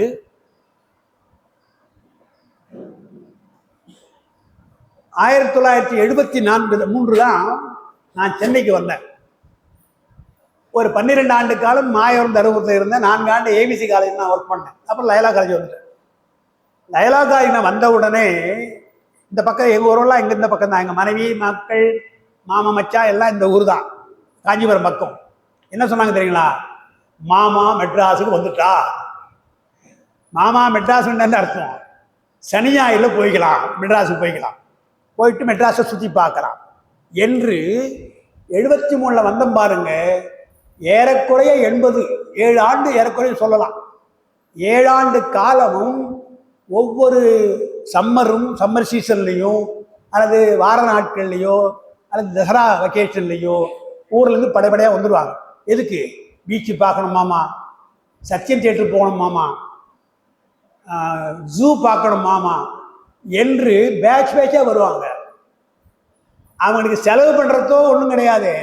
நான் என்ன பண்ணுறது, இதை எத்தனை தடவை நான் பார்க்கறது, இதுதான் பீச்சு, இதுதான் எல்ஐசி, புதிதாக நான் பார்ப்பது போல வித்தியா எல்ஐசி பத்தியா என்று எத்தனை தடவை பார்க்குறது. ஒரு முறை பார்க்கலாம், 2 முறை பார்க்கலாம். எத்தனை பேருக்கு நான் காட்டுறது என்று சலிப்பு வருது இல்லையா? அப்பதான் நான் நினைச்சுக்கிட்டேன், இந்த பாட்டை நினைச்சுக்கணும். பெருமா என்ன செய்கிறான்? ஒவ்வொருவருக்காக அவன் காட்டுகிறான், அவனும் காணுகிறான். இப்ப நான் மொத்தமா உங்களுக்கு சொல்லிட்டேன், இது பிரச்சனை இல்லை. நீங்க ஏதோ சந்தேகம் தனியா வந்து கேட்குறீங்களா, அப்போ நான் சொல்றேன் இல்லையா, தனியா வந்தாலும் சொல்றோம். அதுபோல பெருமா என்ன செய்கின்றான்? ஒவ்வொருத்தருடைய அறிவு ஒவ்வொரு மாதிரி, ஒரே மாதிரி கிடையாது. அதற்கேற்றாற் போல, அவனுடைய அறிவுக்கு ஏற்றாற் போல தானும் காண்கின்றான், அவளுக்கும் காட்டுகிறான் என்றால் சலிப்பே இல்லாமல் எல்லாம் அறிந்தவன். அவன் அறியாத ஒன்றும் கிடையாது, எல்லாம் அறிந்தவன். அவன் என்ன பண்றான்? இதுதான் எல்ஐசின்னு புதுசா நான் காட்டுறேன் இல்லையா, அதே போல என்ன சொல்றான்? இதுதான் சிவஞான போதம், இதுதான் சத்திரிவாதம் என்று கூடவே இருந்து அவனும் காண்கிறான் என்றால் 2 உதாரணம்.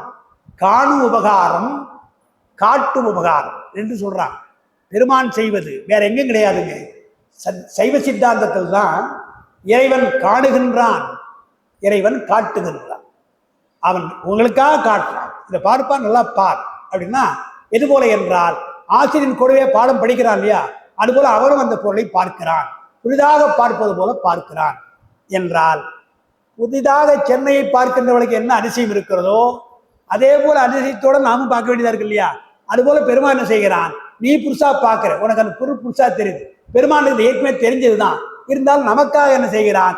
புதிதாக பார்ப்பதோடு பார்க்கிறான். இந்த குழந்தை சமைச்சு வைக்கும், மண்ணில் சமைச்சு வச்சு சொப்பில் வச்சுட்டு, அப்பா சோச்சி சாப்பிடணும், குடுமா என்று நாம் சாப்பிடறோம் இல்லையா, அதே போல எல்லாம் தெரிந்த பெருமான் அப்படியாப்பா என்று உன்னோடு சேர்ந்து அவன் அனுபவிக்கிறான் இல்லையா. அதைத்தான் வியக்கின்றார் மெய்கண்டார். காண உள்ளத்தை கண்டு காட்டலின். கண்டு என்று சொன்னால் தான் கண்டது, ஏற்கனவே கண்டதுதான், நமக்காக ஒரு முறை காணுகின்றான்.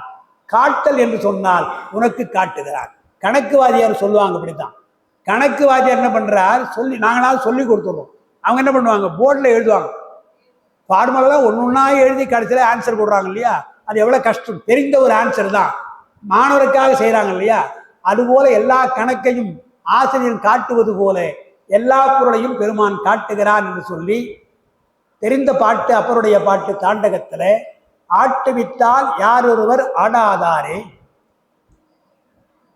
அடக்குவித்தால் யார் ஒருவர் அடங்காதாரே, ஓட்டுவித்தால் யார் ஒருவர் ஓடாதாரே, ஒண்ணுன்னா சொல்ற, உருகுவித்தால் யார் ஒருவர் உருகாதாரே, பாட்டு வித்தால் யார் ஒருவர் பாடாதாரே. பாட்டு இருக்கு, வரிசையா நீங்க பார்த்தீங்கன்னா இருக்கு. என்ன சொல்றார்? அவன் உங்களை ஆட்டுவிக்கிறான், பொம்மலாட்டம் போல, கயிறு இல்லை, பொம்மலாட்டம் போல நம்மை ஆட்டுவிக்கிறான். அவன் ஆடுவதால் தான் நாம் ஆடுகிறோம். ஓட்டுவிக்கிறான் என்று சொன்னால், சில நேரங்கள்ல தாய் என்ன பண்ணுவா? சமையல் கட்டில் வேலை பார்த்துட்டு இருப்பான். அந்த நேரத்துக்கு சின்ன குழந்தைய அம்மா அப்படின்னு போய் பிடிக்கும், ஏய் போடா, வேலையா இருக்கிறான் போடா என்று தள்ளுறோம் இல்லையா. அதுபோல பெருமா என்ன செய்கிறான்? சில நேரங்களில் நம்மை போக்குவிக்கிறான் என்றால் அது திரோதான், மறைப்பு. அருளை தராமல் போக்குகிறான் அல்லவா, ஓட்டுவிக்கிறான் அல்லவா, அது திரோதானம். உருகுவித்தால் என்று சொன்னால் மனம் உருகும்படியாக செய்கிறான், தன்னை பார்த்து மனம் உருகும்படியாக செய்கிறான் என்றால் எல்லாம் அவன் செயல்தான். எனவே அந்த பொருளை நாம் காட்டுகின்ற பொழுது காட்டுவதோடு இல்லை, அவனும் காணுகிறான். இன்றைக்கு மாடர்னா சொன்னோம்னா, திரைப்படத்துக்கு போற பொழுது அங்க ஆப்ரேட்டர் இருப்பார், ப்ரொஜெக்ட்ல ஆப்ரேட்டர் இருப்பார் இல்லையா. அவர் என்ன பண்ணுவார் தெரியுங்களா? சினிமா போட்டுருவார், போட்டுட்டு அந்த ஒரு சந்து மாதிரி இருக்கும், அதை உட்காந்து பார்த்துட்டே இருப்பார். அவர் எத்தனை தடவை பார்க்கறது, நிறைய பார்த்தாச்சு, ஏதாவது தப்பு தான் என்ன பண்றது. அதுக்காக திருப்பி திருப்பி அந்த படத்தை சலிப்பில்லாமல் பார்க்கிறது ஒரு கடமை அல்லவா. அதுபோல பெருமானும் திருப்பி திருப்பி நம்ம பார்த்துக்கிட்டே இருக்கோம், ஏதாவது நடக்க போதா என்று ஜாக்கிரதையாக பார்த்து கொண்டிருக்கிறார் என்று சொன்னால், காணுகின்ற உபகாரம் செய்கின்றான், காட்டுகின்ற உபகாரம் செய்கிறான் என்பதுதான் அந்த 11ஆவது நூற்பாவுடைய அடிநாதமாக நாம் கொள்வது. இதற்கு உங்களுக்கு நோட்ஸ்ல எழுதியிருப்பேன். காரைக்கிழமையார் பாடுற ஒரு பாட்டு, அருமையான பாட்டு, அது இருக்கும், பார்த்துருக்கோம்னா.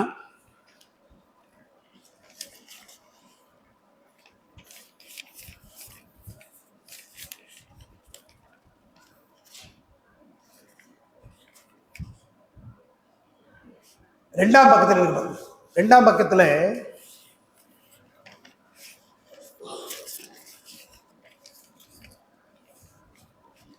அறிவானும் தானே அறிவிப்பான் தானே, அறிவாய் அறிகின்றான் தானே.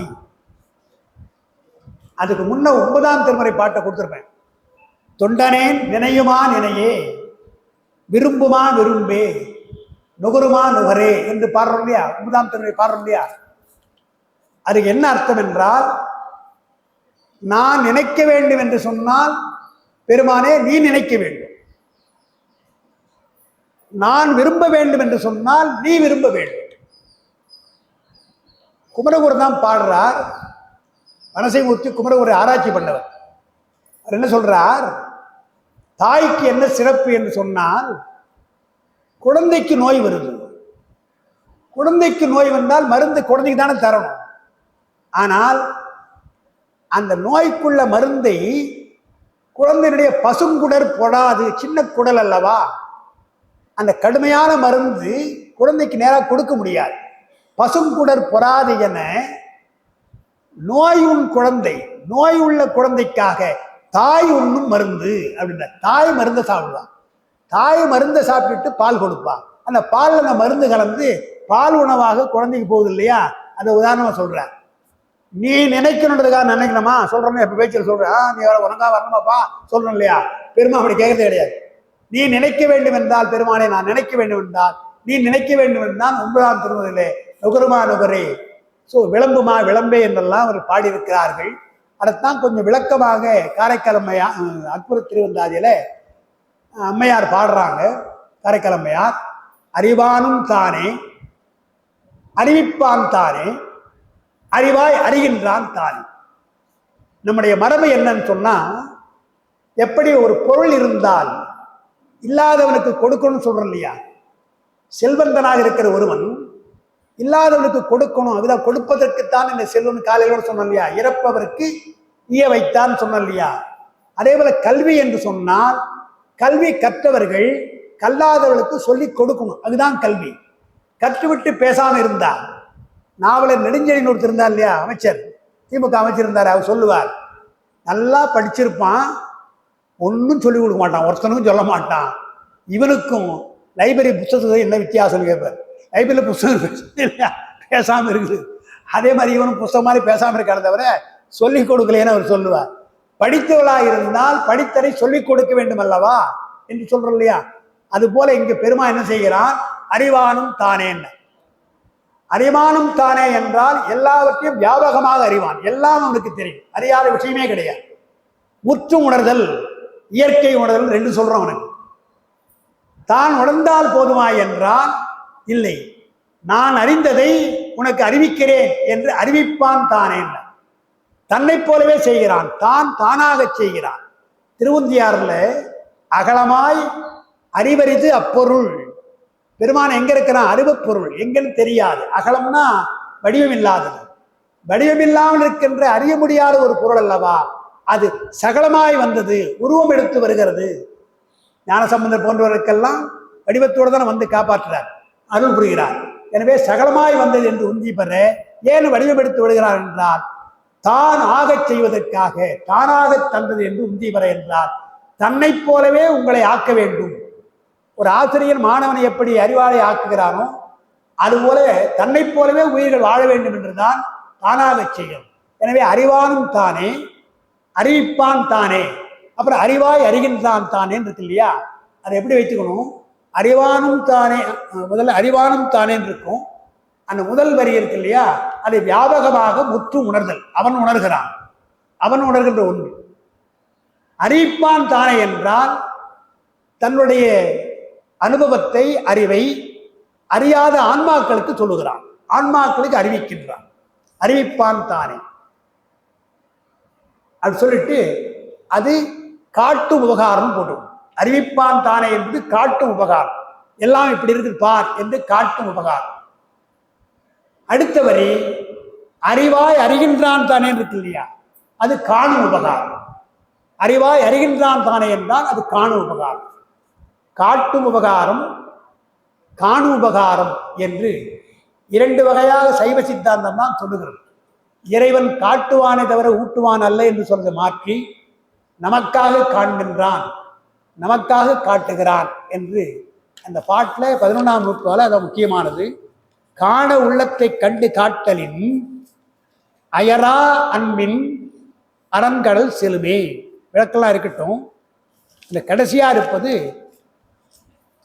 அயரா அன்பின் அரண்கடல் செலுமேன்னு வருது. இல்லை எங்கே எழுதிருக்குன்னு தெரியல. 2ஆம் பக்கத்திலே உங்களுக்கு எழுதியிருக்கிறேன்.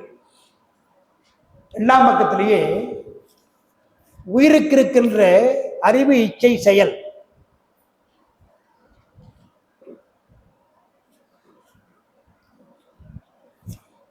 உயிருக்கு இருக்கின்ற அறிவு இச்சை செயலை பெருமான் தூண்டி எல்லாவற்றையும் விளக்குகிறான். நமக்கு தெரியும். நமக்காக எல்லாவற்றையும் காண்கிறான் என்று சொன்னால் அது எவ்வளவு பெரிய விஷயம். காட்டுவது இருக்கட்டும், எல்லாவற்றையும் அறிந்த நமக்காக உட்கார்ந்து கொண்டு காண்கிறான் என்று சொன்னான். கடன் கொடுக்கிறவன் அன்போடு தான் கொடுக்கிறான். கடன் கொடுக்கிறவன் வீடு தேடி வந்து கொடுத்தா எப்படி இருக்கும்? நாம தான் போய் வாங்கிட்டு வரணும். ஆனால் இருப்பேன் நான் வாங்கி கொடுக்குறப்பா என்று வீடு தேடி வந்தால் அது ஒரு படி அதிகம் அல்லவா அந்த அன்பு. அதே போல பெருமான் காட்டுவது பெருசுதான், அதுவே பெரிய விஷயம். ஆனால் உங்களுக்காக நானும் காண்கின்றேன் என்று சொன்னான், அது அதை விட பெரியது. அதுதான் இங்க சொல்றார். அப்படி எண்ணினால் அயரா அன்பின் அரண்கடல் செலுமேன்றார். அது ஒரு நடந்த ஒரு விஷயத்தை நான் சொல்ல வேண்டியதா இருக்குது. நான் இந்த நூற்பா வர்ற பொழுது அந்த நடந்த விஷயத்தை நான் சொல்ற நிகழ்ச்சி நம்ம அனுபவிச்சது. லயோலா கல்லூரியில் ஏழை மாணவர்கள் நிறைய சேர்ப்போம். அந்த தமிழ் படிக்கிறது நிறைய சேர்ப்போம், மற்றவர்கள் சேர்ப்போம். அந்த ஏழை மாணவர்களுக்கெல்லாம் ஸ்காலர்ஷிப் கொடுப்பாங்க. சில பேர் நல்ல செல்வந்தர்கள் படிப்பதற்கு தங்குவதற்கெல்லாம் கொடுப்பாங்க. அதில் ஒரு ஆண்டு என்ன ஆயிற்று, ஒரு செல்வந்தர் ஒரு ஏழை பையனுக்கு கொடுக்குறார், தமிழ் படிக்கிற பையனுக்கு கொடுக்குறார்.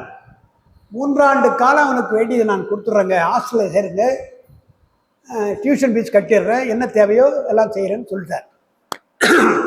சொல்லிட்டு என்ன பண்ணார், ஒரு நிபந்தனை இல்லை, அந்த பையன்கிட்ட நீங்கள் நான் யாருன்னு சொல்லாதீங்க, நான் தான் கொடுக்குறேன்னு சொல்லக்கூடாது. ஏன்னா கொடுத்தோடனே யாரும் வந்து கேட்பாள், ஐயா வணக்கம்னு சொல்லுவாள் இல்லையா, எனக்கு அது வேண்டாம், நான் கொடுத்துட்றேன், அவன் அந்த பையன்கிட்ட நான் தான் சொல்லாது, யாரும் சொல்லாதீங்கன்னு சொல்லிட்டார். நாங்கள் சொல்லி பார்த்தோம், இல்லை சார் நீங்கள் பெரிய அன்போடு செய்கிறீங்க, அவன் நன்றி விரும்புவான் இல்லையான்னா, அதெல்லாம் இருக்கலாம் சார், வேண்டாம் அப்படின்னு வச்சுட்டார். அதே மாதிரி 3 ஆண்டு காலம் அந்த ஏழை பையன் படிக்கிறான், எந்த விதமான தடையும் இல்லாமல் டியூஷன் ஃபீஸ் கொடுத்தார், ஹாஸ்பிட்டல் நல்ல முறையாக அவருக்கு நடந்து போச்சு. அதை எப்போ சொன்னாலும் எனக்கு கஷ்டமாக இருக்கு அந்த செயல். அவன் என்ன பண்ணுறான், அந்த லயோலா காலேஜ் வந்து அட்டானமஸ் காலேஜ், பட்டமளிப்பு, நாங்களே பட்டமளிப்பு. ஏன்னா பட்டமளிப்பு விழாவில் அந்த ரோப்போட வந்து நிற்கிறான், நின்று எங்ககிட்ட கேட்குறான். என்னால் சொல்ல முடியல, 3 ஆண்டு காலம் ஒருவர் எனக்கு அன்பு பண்ணியிருக்கிறார், நான் பார்க்கணுன்றான். நாங்கள் என்ன பண்ணுறது, பார்க்கணும்னு நிற்கிறான். காலையிலே சொல்லிட்டான், மாலையில் தான் பட்டமளிப்பு, ஐயா நான் அவரை பார்த்து நன்றி சொல்லணும், ஏன்னா 3 ஆண்டு காலம் எனக்கு உதவி இருக்கிறார் என்று சொன்ன உடனே நாங்கள் என்ன பண்ணுறது, அப்புறம் ஃபோன் பண்ண அவர், ஐயா இந்த மாதிரி அவன் பையன் நிற்கிறான், பார்க்க வேண்டும் என்று நிற்கிறான்னு உடனே சரி நாங்கள் ரொம்ப ரெக்வெஸ்ட் பண்ணதுனால அவர் வரார், சரிங்க நான் வரேன் என்று வரார். அந்த காட்சி தான் இன்னும் கஷ்டம். டிபார்ட்மெண்ட்டுக்கு வருகிறார், ஹெச்ஓடி சொல்கிறார், இவர் தான்ப்பா வரனார், வேற இவர் தான்ப்பான்னார் பாருங்க. அந்த பையன் அழுதான் பாருங்க, அப்படியே சாஸ்தாங்க விழுந்து அழலாம். இன்னைக்கும் அந்த காட்சி சொன்னாலும் எனக்கு அழுக வரும்.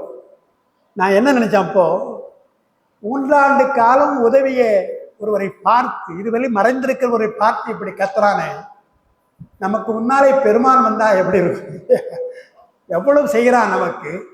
நாம் அவனை பார்க்கணும் தான் ஆசைப்படுறோம், இந்த பையன் ஆசைப்படுற மாதிரி பார்க்கணும், ஆனால் வரமாட்டேன்றான் இல்லையா. இவங்கெல்லாம் பார்த்தவர், நேராக அவங்கெல்லாம் பார்த்தவர்.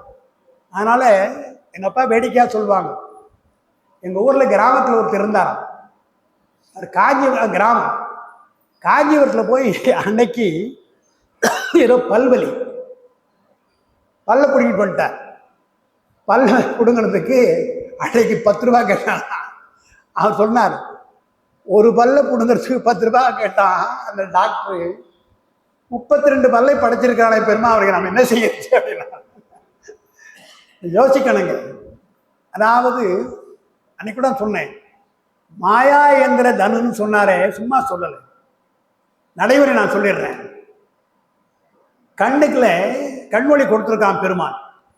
நல்ல கண்ணொளியோடு நம்ம பார்க்கிற பொழுது வைடு ஆங்கிள் வாங்க, அந்த மாதிரி எல்லா ஆங்கிளும் நமக்கு தெரியும். இங்கே இருக்கிறவங்க தெரிவாங்க, இங்கே இருக்குன்னு தெரிவாங்க. கண் சாதாரணமாக இருந்தது. கேட்ராக்ட் வந்துடுச்சு. கேட்ராக்ட் வந்து ஆப்ரேட் பண்ணிடுறோம். ஆப்ரேட் பண்ணால் என்ன ஆகுது தெரியுங்களா? அப்பா சொல்லியிருக்காங்க, அந்த கேட்ராக்ட் வந்த உடனே இதுதான் தெரியும், இது தெரியாது. எனவே இப்படி பார்க்கணும்னா திரும்பி பார்க்கணும், இப்படி திரும்பி பார்க்கணும், அப்புறம் தெரியும். அந்த இயல்பாக கண் பார்வை மீண்டு வருது. ஆனால் பெருமான் தந்த கண் போல அது அல்ல, ஓரளவு தான் தெரியும், திரும்பி பார்க்கணும். அதே மாதிரி கேட்ராக்ட் ஆப்ரேட் பண்ணிட்டீங்கன்னா படிக்கிட்ட வேகமாக இறங்க முடியாது. ஏன்னா சாதாரண கண்ணாக இருந்தால் ஒரு படிக்கும் அடுத்த படிக்கும் உள்ள தொலைவு டக்குன்னு ஜட்ஜ் பண்ணிடலாம், ஜட்ஜ் பண்ணி காலை வச்சுடலாம். கேட்ராக்ட் ஆகிட்டு சொன்னால் ஆழமாக இருக்குதா சின்னதாக இருக்கா தெரியாது, மெல்ல தான் இறங்கணும். இயல்பாக இருக்கின்ற கண்மொழி போய் அறிவியலாலே கண்மொழி மீண்டும் பெற்றாலும் கூட பெருமான் தருவது போல இல்லை. அதான் இயல்பு, நீ பார்க்கணும். அதே தான் காது. நம்முடைய வனசையாரம் வைத்திருக்கிறார். அப்பாவுக்கு பின்னால் காது ரொம்ப கேட்காம போச்சு. அப்போ என்ன பண்ணால் நான் கத்தி கத்தி பேச வேண்டியதான்னு சொல்லி நாங்கள் இந்த மாதிரி காது கருவி வைக்கிறோம். இந்த கருவி வைக்கிற பொழுது அந்த டாக்டர் என்ன சொன்னார், இந்த கருவியை பொருத்தினால் ஒரேடியாக சவுண்டு கேட்கும். என்ன சவுண்டுன்னா காது கேட்காம இருந்தது இல்லையா, அதை வைத்த உடனே இங்கே என்னென்ன சவுண்டு இருக்குதோ அவ்வளோ வருமா, வேகமாக வருமா. ஒரு கார் போகலாம், ஒரு பறவை கத்தலாம், யாரா ஒருத்தன் பேசலாம், ஏதாவது ஒரு பொருள் விழலாம், எல்லாம் கேட்குமா. அவர் என்ன சொன்னார், நீங்கள் என்ன பண்ண வேண்டும் என்றால், நீங்கள் செய்ய வேண்டியது மிஷின் கூட முக்கியம் அல்ல, மிஷினை பொருத்தி கொண்டு வீட்டில் உட்கார்ந்து கொண்டு எதையாவது ஒரே ஒரு ஓசையை நீங்கள் கான்சென்ட்ரேட் பண்ணி கேட்கணும். ரேடியோ வச்சிங்க, ரேடியோ அந்த பாட்டை மட்டும் கேட்பதாக பாவனை செய்து கேளுங்க. அப்போ ஒன்றொன்றாக தனித்தனியாக கேட்க கேட்க அப்புறம் நம்ம விருப்பம் போல எந்த ஓசையும் கேட்கலாம் என்று ட்ரெயினிங் கொண்டார். அது என்ன, அந்த மிஷின் கொடுத்த உடனே ஓசை வந்துடுது இல்லையா. இப்போ நாம் என்ன பண்ணுறோம், காது கொடுத்துருக்கலாம் பெருமா, எல்லாம் தான் உட்கார்ந்துருக்கீங்க, நாம் பேசுவதை மட்டும் கேட்பதா டியூன் பண்ணிட்டீங்க. நீங்கள் இந்த காதை எப்படி பண்ணிட்டீங்க, இந்த மைக்கு மூலமாக என்ன பேசுகிறோமோ என்று அதை மட்டும் டியூன் பண்ணீங்க. மற்றது என்ன சவுண்டுன்னு தான் அதை பற்றி கவலை கிடையாது, கேட்கும். ஆனால் என்ன நமக்கு தெரியாது. அது இயல்பாகவே பெருமான் தந்திருக்கிறான். அவன் தந்த அந்த உறுப்புகளை நாம் மாற்றி கூட செய்யலாம். ஆனால் அவன் போல கிடையாது என்பதற்காகத்தான் இந்த கண்ணொலியை சொல்கிறாங்க. தத்துவங்களில் கண்ணொலி காதொலி எல்லாம் மிக முக்கியமான ஒன்று. அதை சிறந்ததாக சொல்றது கண்ணொலி தான் இருக்குதான். காணும் உள்ளத்தை கண்டு காட்டலின் அயரா அன்பின் அரண்கள் சிறுமேன்னா இல்லையா. இப்போ யோசித்து பாருங்க, நமக்காக காணுகிறான்னு சொன்னா அயரா அன்பு. அயரா என்றால் மறவாமைன்னு அர்த்தம். மறவாமை இங்கதான் வருதுன்னு நினைக்கிறேன், பத்தியினால் மறவாதுன்னு. சுந்தர பெருமான் முதல் பதியத்திலேயே பாடுறார். பித்தா பிறைசூடி பாட்டில் எத்தால் மறவாதே நினைக்கின்றேன்னு பாடினார். மறவாமை என்பது மிக முக்கியம். காரைக்கால் அம்மையார் பிறவாமை வேண்டும், பிறப்பு உண்டேல் உன்னை மறவாமை வேண்டும்னார். அப்பர் பெருமான் புழுவாய் பிறக்கினும் புண்ணியா உன் அடி வழுவாதிருக்க வேண்டும்னார். எனக்கு மறவாமை வேண்டும் தான் எல்லாம் பண்ணான். ஏன்னா இங்கே கூட வருது, சீபாதங்களை மறவாது ஏத்தல் சொல்லியிருப்பார். நான் அதெல்லாம் எழுதலை. அன்பு அயராமை என்றால் மறத்தல், அயர்த்தல்னா மறத்தல் அர்த்தம். அயராமை என்றால் மறவாமை. என்ன ஏன் மறவாமை என்றால் இவ்வளவு செய்கிறான், காணும் உபகாரம் காட்டு உபகாரம் செய்து இந்த உறுப்புகளை எல்லாம் தருகிறானே, அவனை மறக்கக்கூடாது என்றுதான் அயராமை. அவனை மறக்கல, அதனால் ஒரு அன்பு, அதனால் அரண்கள் செல்லுதல், 3 செயல் நடக்குது. அயராமை என்பது, மறக்காமை என்பது அறிவு சம்பந்தப்பட்டது. அன்பு என்று சம்பந்தப்படுவது இச்சை சம்பந்தப்பட்டது. அரண்கடல் திருவடி சேருதல் என்பது செயல். அறிவு இச்சை செயல் 3ம் பெருமானை எண்ணிய பின்னால் நம்முடைய அறிவு அல்ல, நம்முடைய இச்சை அல்ல, எல்லாம் பெருமான் நோக்கி திரும்புகிறது. அறிவென்றால் கண்ணப்பருடைய பாட்டில், கண்ணப்பருடைய புராணத்தில் சேக்கிழார் என்ன சொல்றார், சிவகோசையார்கிட்ட சொல்றார். நம்ம செந்தமிழ் சிவகுமார் இன்ஜினியர் இருக்கார் இல்லையா, அவர் கண்ணப்ப நாயனார் பேசுவார், ரொம்ப அழகா சொல்லுவார். என்ன சொல்லுவார், சிவகோசரியாரும் திருமணம் பூஜை பண்றார், கண்ணப்பரும் பூஜை பண்றார். இதுல எது முறையான பூஜைனா நமக்கு தெரியும். சிவகோசரியார் தான் ஆகம பூஜையாக முறைப்படி செய்கிறார். கண்ணப்பருக்கு ஒன்றும் தெரியாது, அவர் பாட்டு வாயில தண்ணி கொண்டு வந்து உமிழ்றார், தலையில கொண்டு வந்தார் பூவை தோடுறார், என்ன அது முறை அல்ல. ஞானசம்பந்தர் பாடுறார், ஊனொடு உண்டல் நன்றி என ஊனொடு உண்டல் தீது என ஆன தொண்ட அன்பினால் பேசுகின்ற தன்மையான்னு பாடுறார். ஒருத்தர் ஊன் தான் சாப்பிட வேண்டும் என்று கண்ணப்பர் ஊனை கொண்டு வரார். எப்படி கொண்டு வராருன்னா, போய் கடிச்சு கடிச்சு பார்க்கிறார்.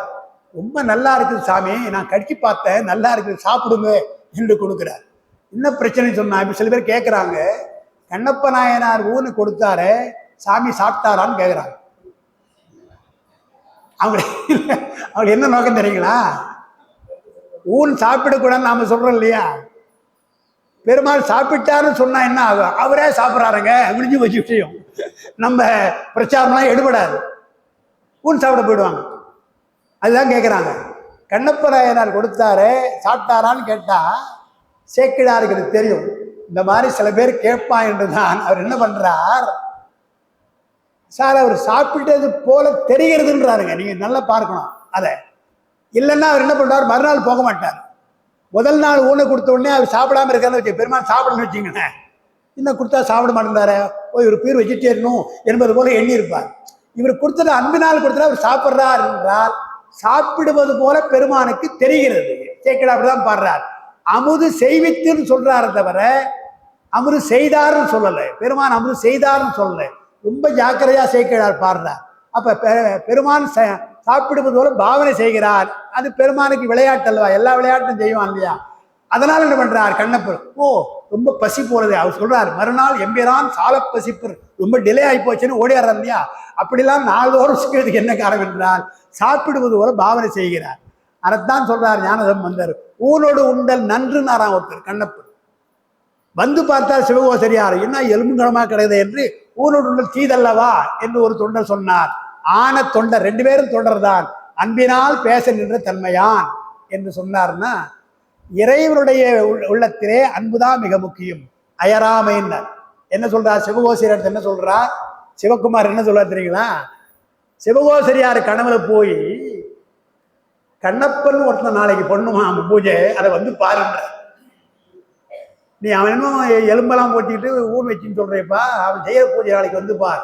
அவனுடைய அன்பெல்லாம் நமையறியும் அன்பு, அவனுடைய அறிவெல்லாம் நமையறியும் அறிவுன்னு சொல்றாரு இல்லையா. அதுதான் சிவகுமார் சொல்லுவாரு. சிவகோசரியர்கிட்ட போய் சொன்னாரு, அங்க சொல்லாம கண்ணப்ப நாயர்கிட்ட சொல்லியிருக்கலாம் இல்லையா. கண்ணப்பா என்னப்பா இப்படி 4 வருஷம் மாமிசத்தை கொடுக்குற, கொஞ்சம் மறைஞ்சிருந்து பார்த்தா சிவகோசரியன் ஒரு ஆள் வருவான், அவன் எப்படி பண்றான் பார், அந்த மாதிரி பண்ணுதான்னு சொல்லியிருக்கணும். அவர் சொல்லலையே. சிவகோசரியார் வெயிட் பண்ணி பாரு, அவனை பாருன்னு சொல்றாரு என்றால் பெருமான் அன்பைத்தான் விரும்புகிறானே தவிர ஆகம விதியை விரும்பவில்லை. ஆகம விதி உண்டுதான், முறைதான், ஆனா அன்புதானே மிக முக்கியம் என்று சொல்றான்னு சொல்லுவாங்க. அதனால அவன் அன்பெல்லாம் நமையறியும் அறிவுன்னார் இல்லையா. அதுதான் அயராமை என்றால் மறவாமை. அது பெருமான் தன்னை காட்டிய பின்னால் அருள் செய்த பின்னால் அவனை மறக்காது. அன்பு என்றால் அவன் மேலே இச்சையில் செல்லுதல் என்றால் அவன் திருவடியிலே வீழ்தல் அல்லது அவனுக்கு செய்ய வேண்டிய உபச்சாரங்களை செய்தல் என்று அறிவு இச்சை செயல் 3 வருது இல்லையா. அதான் அயரா அன்பின் அரண்கடல் செலுமே என்று அந்த 11வது நூற்பாவை முடிக்கிறார். இதோட முடிஞ்சு போச்சுங்க, சிவஞான போதும் முடிஞ்சு போச்சு. எக்ஸ்ட்ரா ஒன்று ஏன் சார் சொல்றார் வேகண்டார், அவருக்கு வேலை இல்லை, ஓய்வா இருக்கிறாரா என்று எக்ஸ்ட்ரா ஒன்று சொல்றார் இல்லையா, அது எக்ஸ்ட்ரா தான். ஏன்னா எப்பவுமே நீங்க பார்க்கலாம், அந்த காலத்தெல்லாம் எம்கே தியாகராஜ பகவதர் போன்றவங்கள்லாம் நடிப்பாங்க. அவங்க நடிப்பு ஒன்றும் வராது, பாட்டு நல்லா பாடுவாங்க. அதனால அந்த பாட்டுக்காக தான் அந்த காலத்தில் சினிமா வருஷக்கணக்காக ஓடும். சிவகாமி போன்றலாம் வருஷக்கணக்காக ஓடுச்சு. அதில் என்ன பண்ணியிருப்பாரு, கதையெல்லாம் முடிஞ்சு போகும். கதையெல்லாம் முடிந்தாலும் கூட பழைய முறைப்படி திரைப்படத்தில் ஒரு பாட்டு கட்டாயம் இருக்கும். கடைசி ஒரு மங்களப்பாட்டாக எம்கே தியாகராஜர் பாடுவார். அது இல்லையா ஒரு பரதநாட்டியம் இருக்கும். கதையெல்லாம் முடிஞ்சிடும், கதை முடிந்தாலும் கூட ஒரு பாட்டு நாட்டியமாக இருக்கும். ஏன்னா அதை பார்த்தா தான் ஒரு திருப்தி இல்லையா. ஆனால் சாப்பிட்ட பின்னால் ஒரு காப்பி குடிக்கணும் இல்லையா. அதே போல எல்லாம் கதையெல்லாம் முடிஞ்சு எழுந்து வர மாட்டான். ஒரு டான்ஸ் போடு பாடு என்று எக்ஸ்ட்ராவாக ஒரு பாட்டு போடுறோம் இல்லையா? அதே மாதிரி தான் 12வது சூத்திரம் ஒரு எக்ஸ்ட்ரா சூத்திரம். 11 கதை முடிஞ்சு போச்சு, சாத்திரம் முடிஞ்சு போச்சு. அரண்கடல் செலுமே மறக்கக்கூடாது. எழுதுறார், தன்னை அறிவித்து தான் தானாக செய்தாரை பின்னை மறத்தல் பிழைநூறு. வைகண்டார் சொல்ற பொழுது தன்னை அறிவிக்கிறான், நான் யார் என்று அறிவிக்கின்றான் பெருமான். வழக்குரைக்கிற பொழுது திருத்தொண்ட புராணத்தில் சுந்தரரை ஆட்கொள்ள வருகின்றவர் தான் யார் என்பதை காட்டுறார் இல்லையா? தன்னை அறிவிக்கிறான், தான் தானாக செய்கிறான். அப்படி செய்தால் பின்னை மறத்தல் பிழை. இன்றைக்கு கூட நீங்க பார்க்கலாம், ஆசிரியனுக்கு இருக்கின்ற ஒரு மரியாதை எந்த பணிக்கும் கிடையாது. இருக்கலாம், அரிய பணிதான். ஆனால் ஆசை யார், தொடக்கப்பள்ளி ஆசிரியராக இருந்தாலும் சரி, எங்களை மாதிரி கல்லூரியாக இருந்தாலும் சரி, மாணவர்கள் என்றைக்கு நம்ம நினைக்கிறாங்க. என்ன காரணம் என்றால், படிக்கிற பொழுது நம்முடைய அறியாமை போக்கியவர் அல்லவா, எவ்வளோ உழைச்சிருக்கிறாங்க. அதுவும் நாங்கள் நயலா காலேஜ் நீங்கள் பார்த்தீங்கன்னா கடுமையான உழைப்பு. மற்ற கல்லூரியார் கல்லூரி விட்டுரும். அதனால இன்றைக்கு நீங்க பார்த்தீங்கன்னா சிங்கப்பூர்ல இருந்து 25 மாணவர்கள் படிச்சாங்க. அந்த 25 மாணவர்களும் இன்றைக்கு என்னோட தொடர்பு இருக்காங்க. ஏன்னா அன்றைக்கு சொல்லிக் கொடுத்தேன், என்னவோ சொல்லிக் கொடுத்து போயிட்டாங்க. அதுபோல சொல்லிக் கொடுத்ததை நன்றியோடு நினைக்க வேண்டும். பெருமான் செய்ததெல்லாம் நன்றியோடு நினைக்கிறோமா? எது பெரிய குற்றம் தெரியுமா? வள்ளுவர் சொல்றார், எல்லா பாவங்களும் செய்யலாம், எல்லா பாதங்களும் செய்யலாம், அதற்கெல்லாம் பரிகாரம் உண்டு. ஆனால் செய் நன்றியை மறந்தால் அதுக்கு ஓய்வு கிடையாது சொல்றார். புறநானூற்று அப்படி ஒரு பாட்டு இருக்கிறது.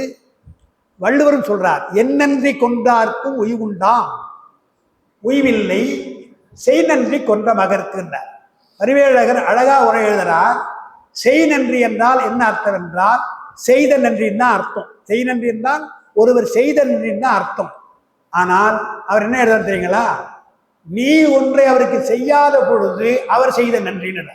நீ ஒன்றும் பண்ணல, நீ அவனுக்கு ஒருவனுக்கு செய்யாத பொழுது அவன் செய்த நன்றி என்று செய் நன்றி என்பதுக்கு அப்படிதான் விளக்க எழுதுறார்.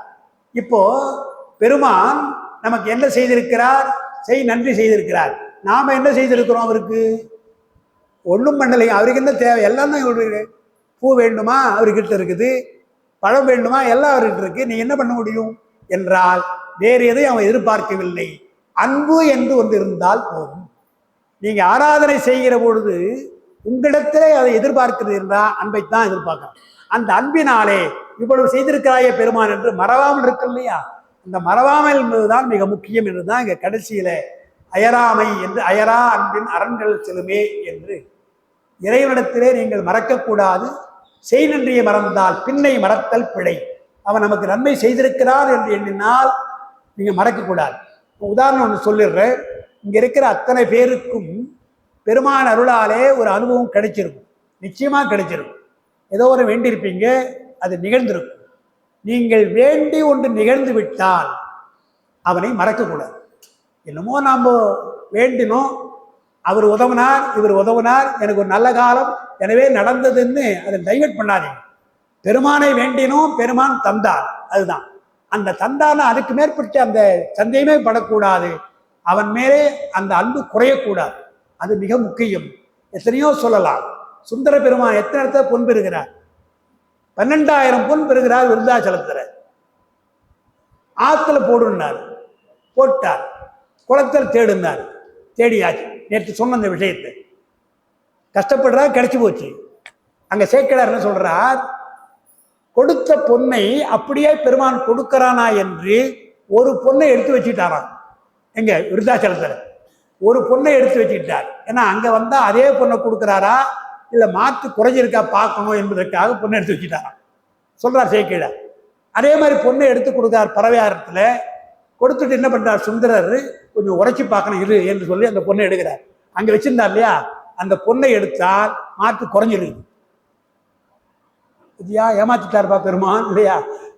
மாற்று அங்க 12,000 பொண்ணுக்கு ஒரு மாற்று கொடுத்தார். ஒரு பொண்ணை நான் எடுத்து வச்சுக்கிட்டேன், மற்ற பொண்ணெல்லாம் மாற்று குறைந்திருக்குதே, இந்த பெருமானே என்ன பெருமானே அப்படின்னு ஒண்ணு பெருமானு சொல்றாராம். மாற்று வர வேண்டும் என்றால் ஒரு பாட்டு பாடுறார். அதான் அவர் வேணும், வேற என்ன கிடையாது. ஒண்ணு அங்கு கொடுத்தது வச்சான்ட்டு இல்லையா, திருப்பி கொடுக்குறோம் இல்லையா அவங்ககிட்ட, அது ஒரு பதிகம் பாடு என்று பதிகம் பாடுகிறார். நமக்கு அது கிடைக்கல, இந்த பதிகம் கிடைக்கல.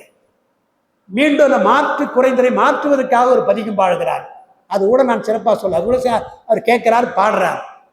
பாடி முடித்த பின்னால ஒன்னை கொடுத்துறார் பறவையாரத்துல.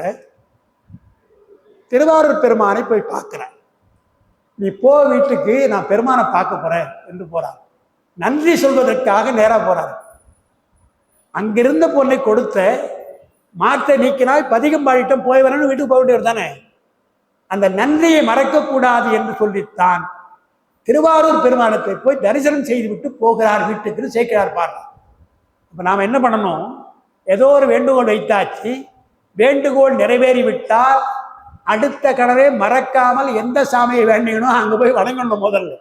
அதை அப்புறம் நீங்க என்ன பண்ணீங்க, வாங்க அந்த கோயிலுக்கு சென்று உடனடியாக நேர்த்திக்கடலாம் அப்புறம் கூட பண்ணுங்க.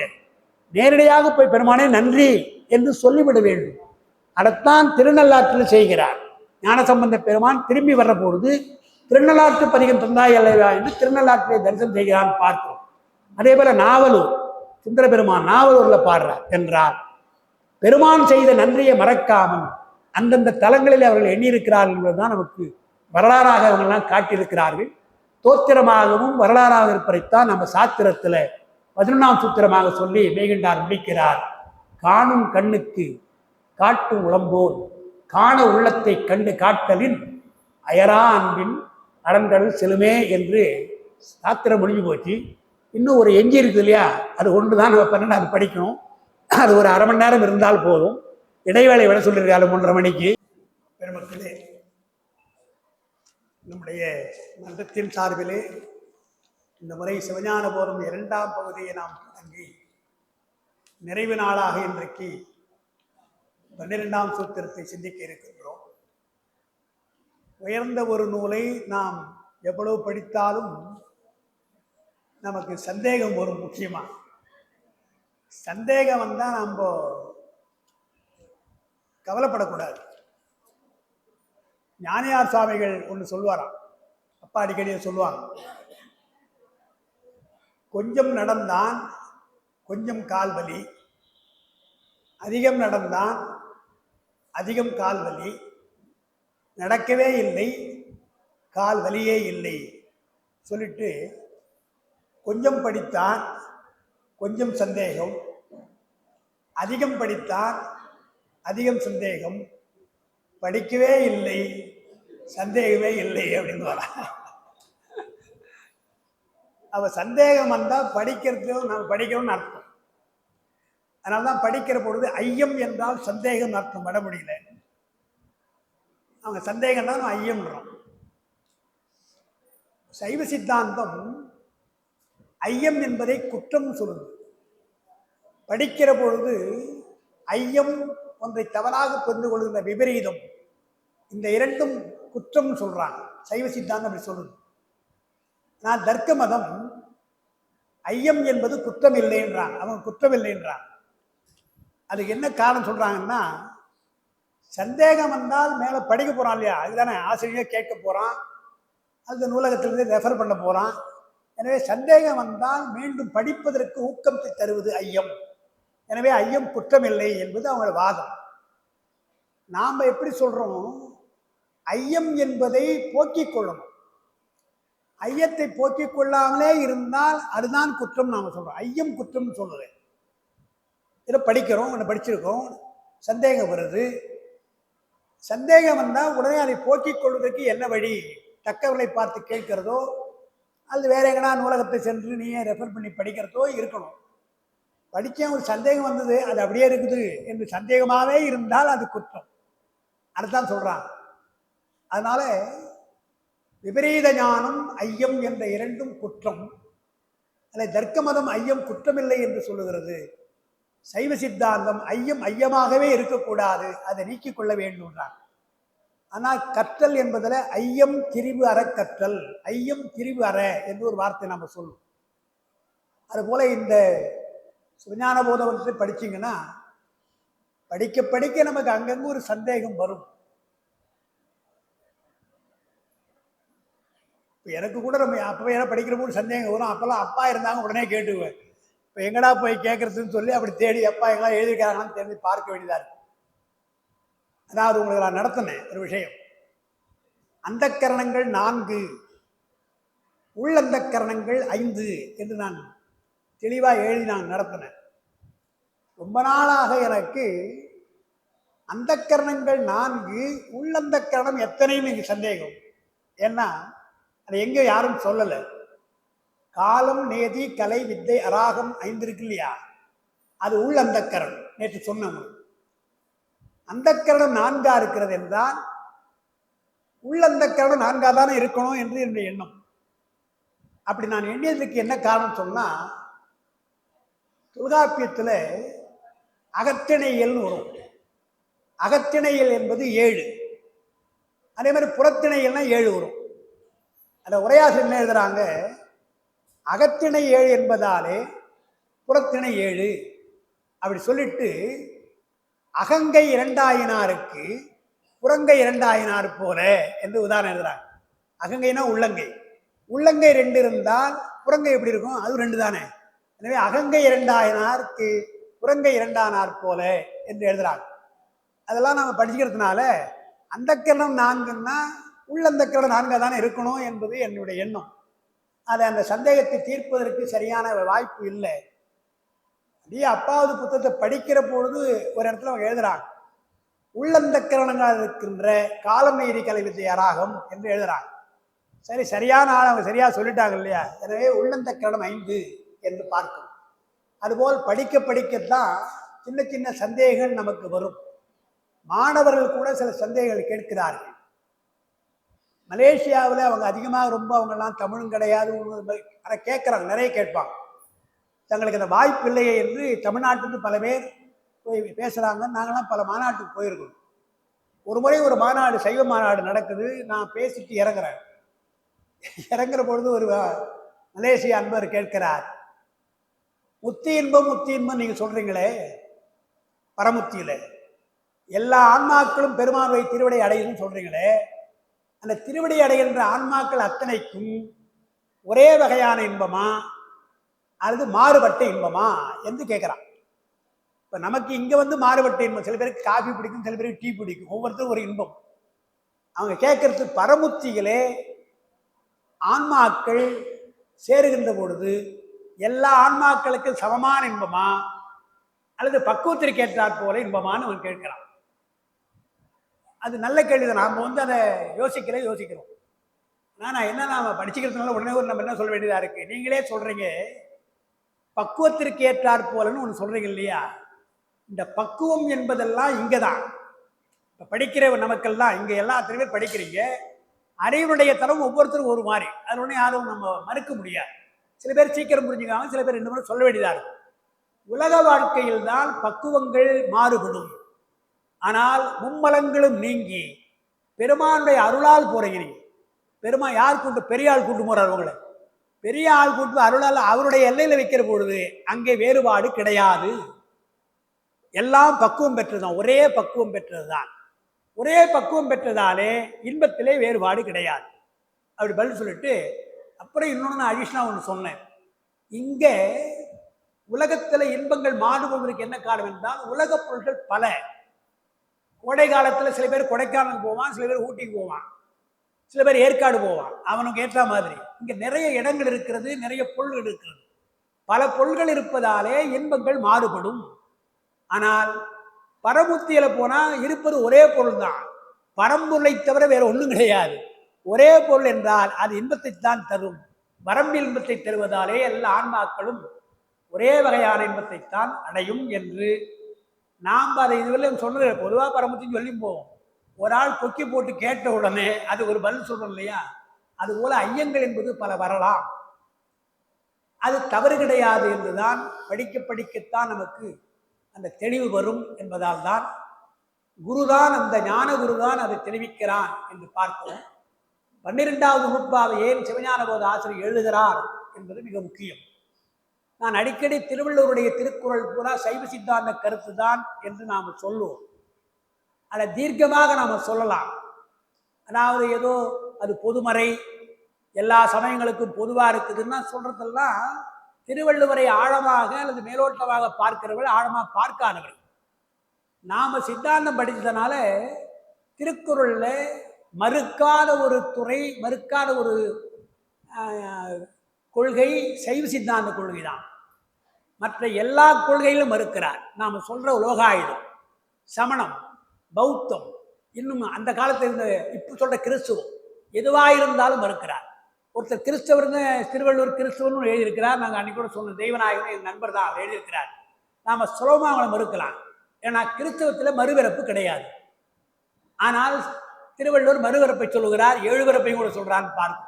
ஏன்னா அதுபோல ஒவ்வொரு சமயத்திலும் இப்போ சமணம் சொல்றாங்க, சில பேர் சிறப்பாக சமணம் தான் சொல்றாங்க. அவர் வள்ளுவர் சமணர் தான், ஏன்னா கொல்லாமையை சொல்லுகிறார், புலால் மறுத்தலை சொல்லுகிறார் துறவரத்தில் என்னெல்லாம் சொன்னால் சமணம் தான். நாம் சுலபமாக இருக்கிறோம். எப்படி மறுக்கிறோம் தெரியுங்களா? சமணத்தில் 2 கொள்கை, 2-3 கொள்கை புரியத்துக்காக 2 சொல்றேன். ஒன்று, அவர்கள் துறவிகள் உடை உடுக்கக்கூடாது. அவர்கள் ஸ்வேதாம்பர திகம்பரன் சொல்லி திகம்பராக உடை உடுக்க மாட்டாங்க, ஒன்று.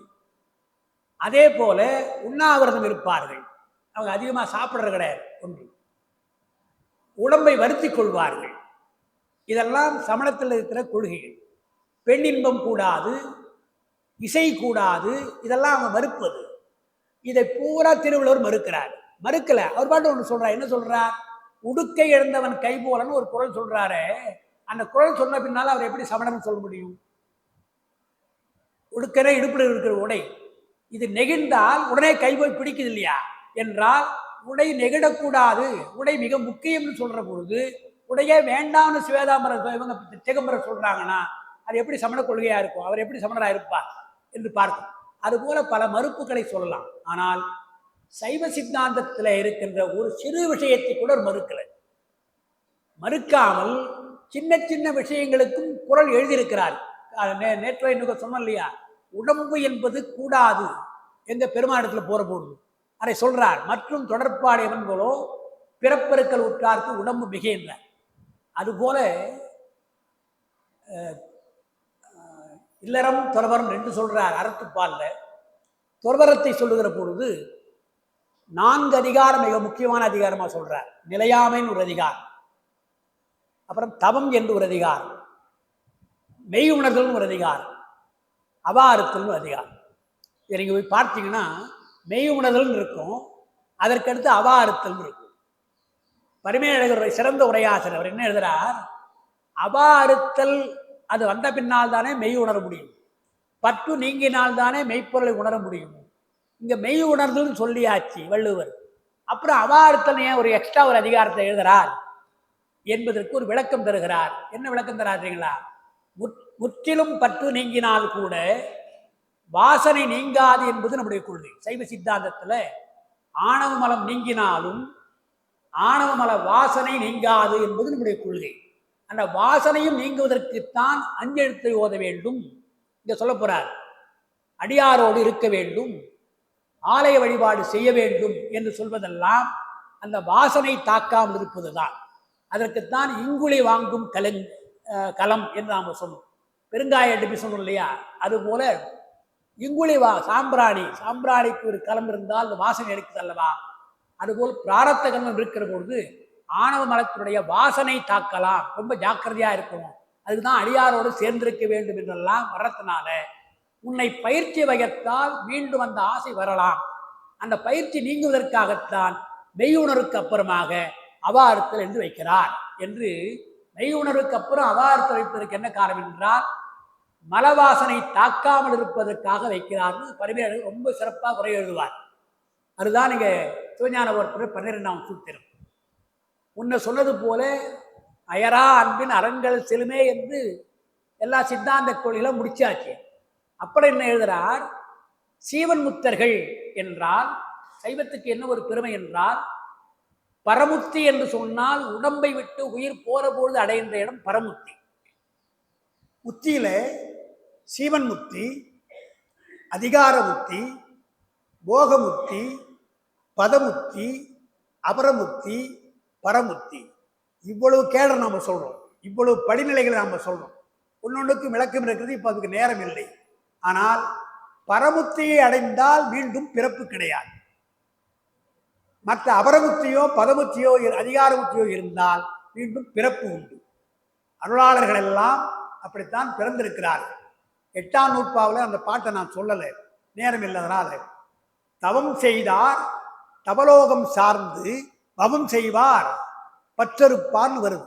பற்றறுப்பதுக்காக பவம் செய்வார்னு ஒரு பாட்டு பாடுறார். சரியை கிரிய யோகம் செய்து ஞானம் முற்றாமல் இறந்து போனால் அந்த உயிர் ஒரு இடத்துக்கு போகுது, பதமுத்தி என்ற ஒரு இடத்துக்கு போகும். பெருமான் என்ன செய்கிறான், அந்த உயிர் ஞானம் பெற வேண்டும் அல்லவா என்று மீண்டும் திருப்புகிறான். திருப்பி இங்கே பிறக்க வைக்கிறான். சரியான சான்று நமக்கு ஞான சம்பந்தம். ஞான சம்பந்தனுக்கு 3 வயசுல ஞானம் வந்துருச்சு இல்லையா?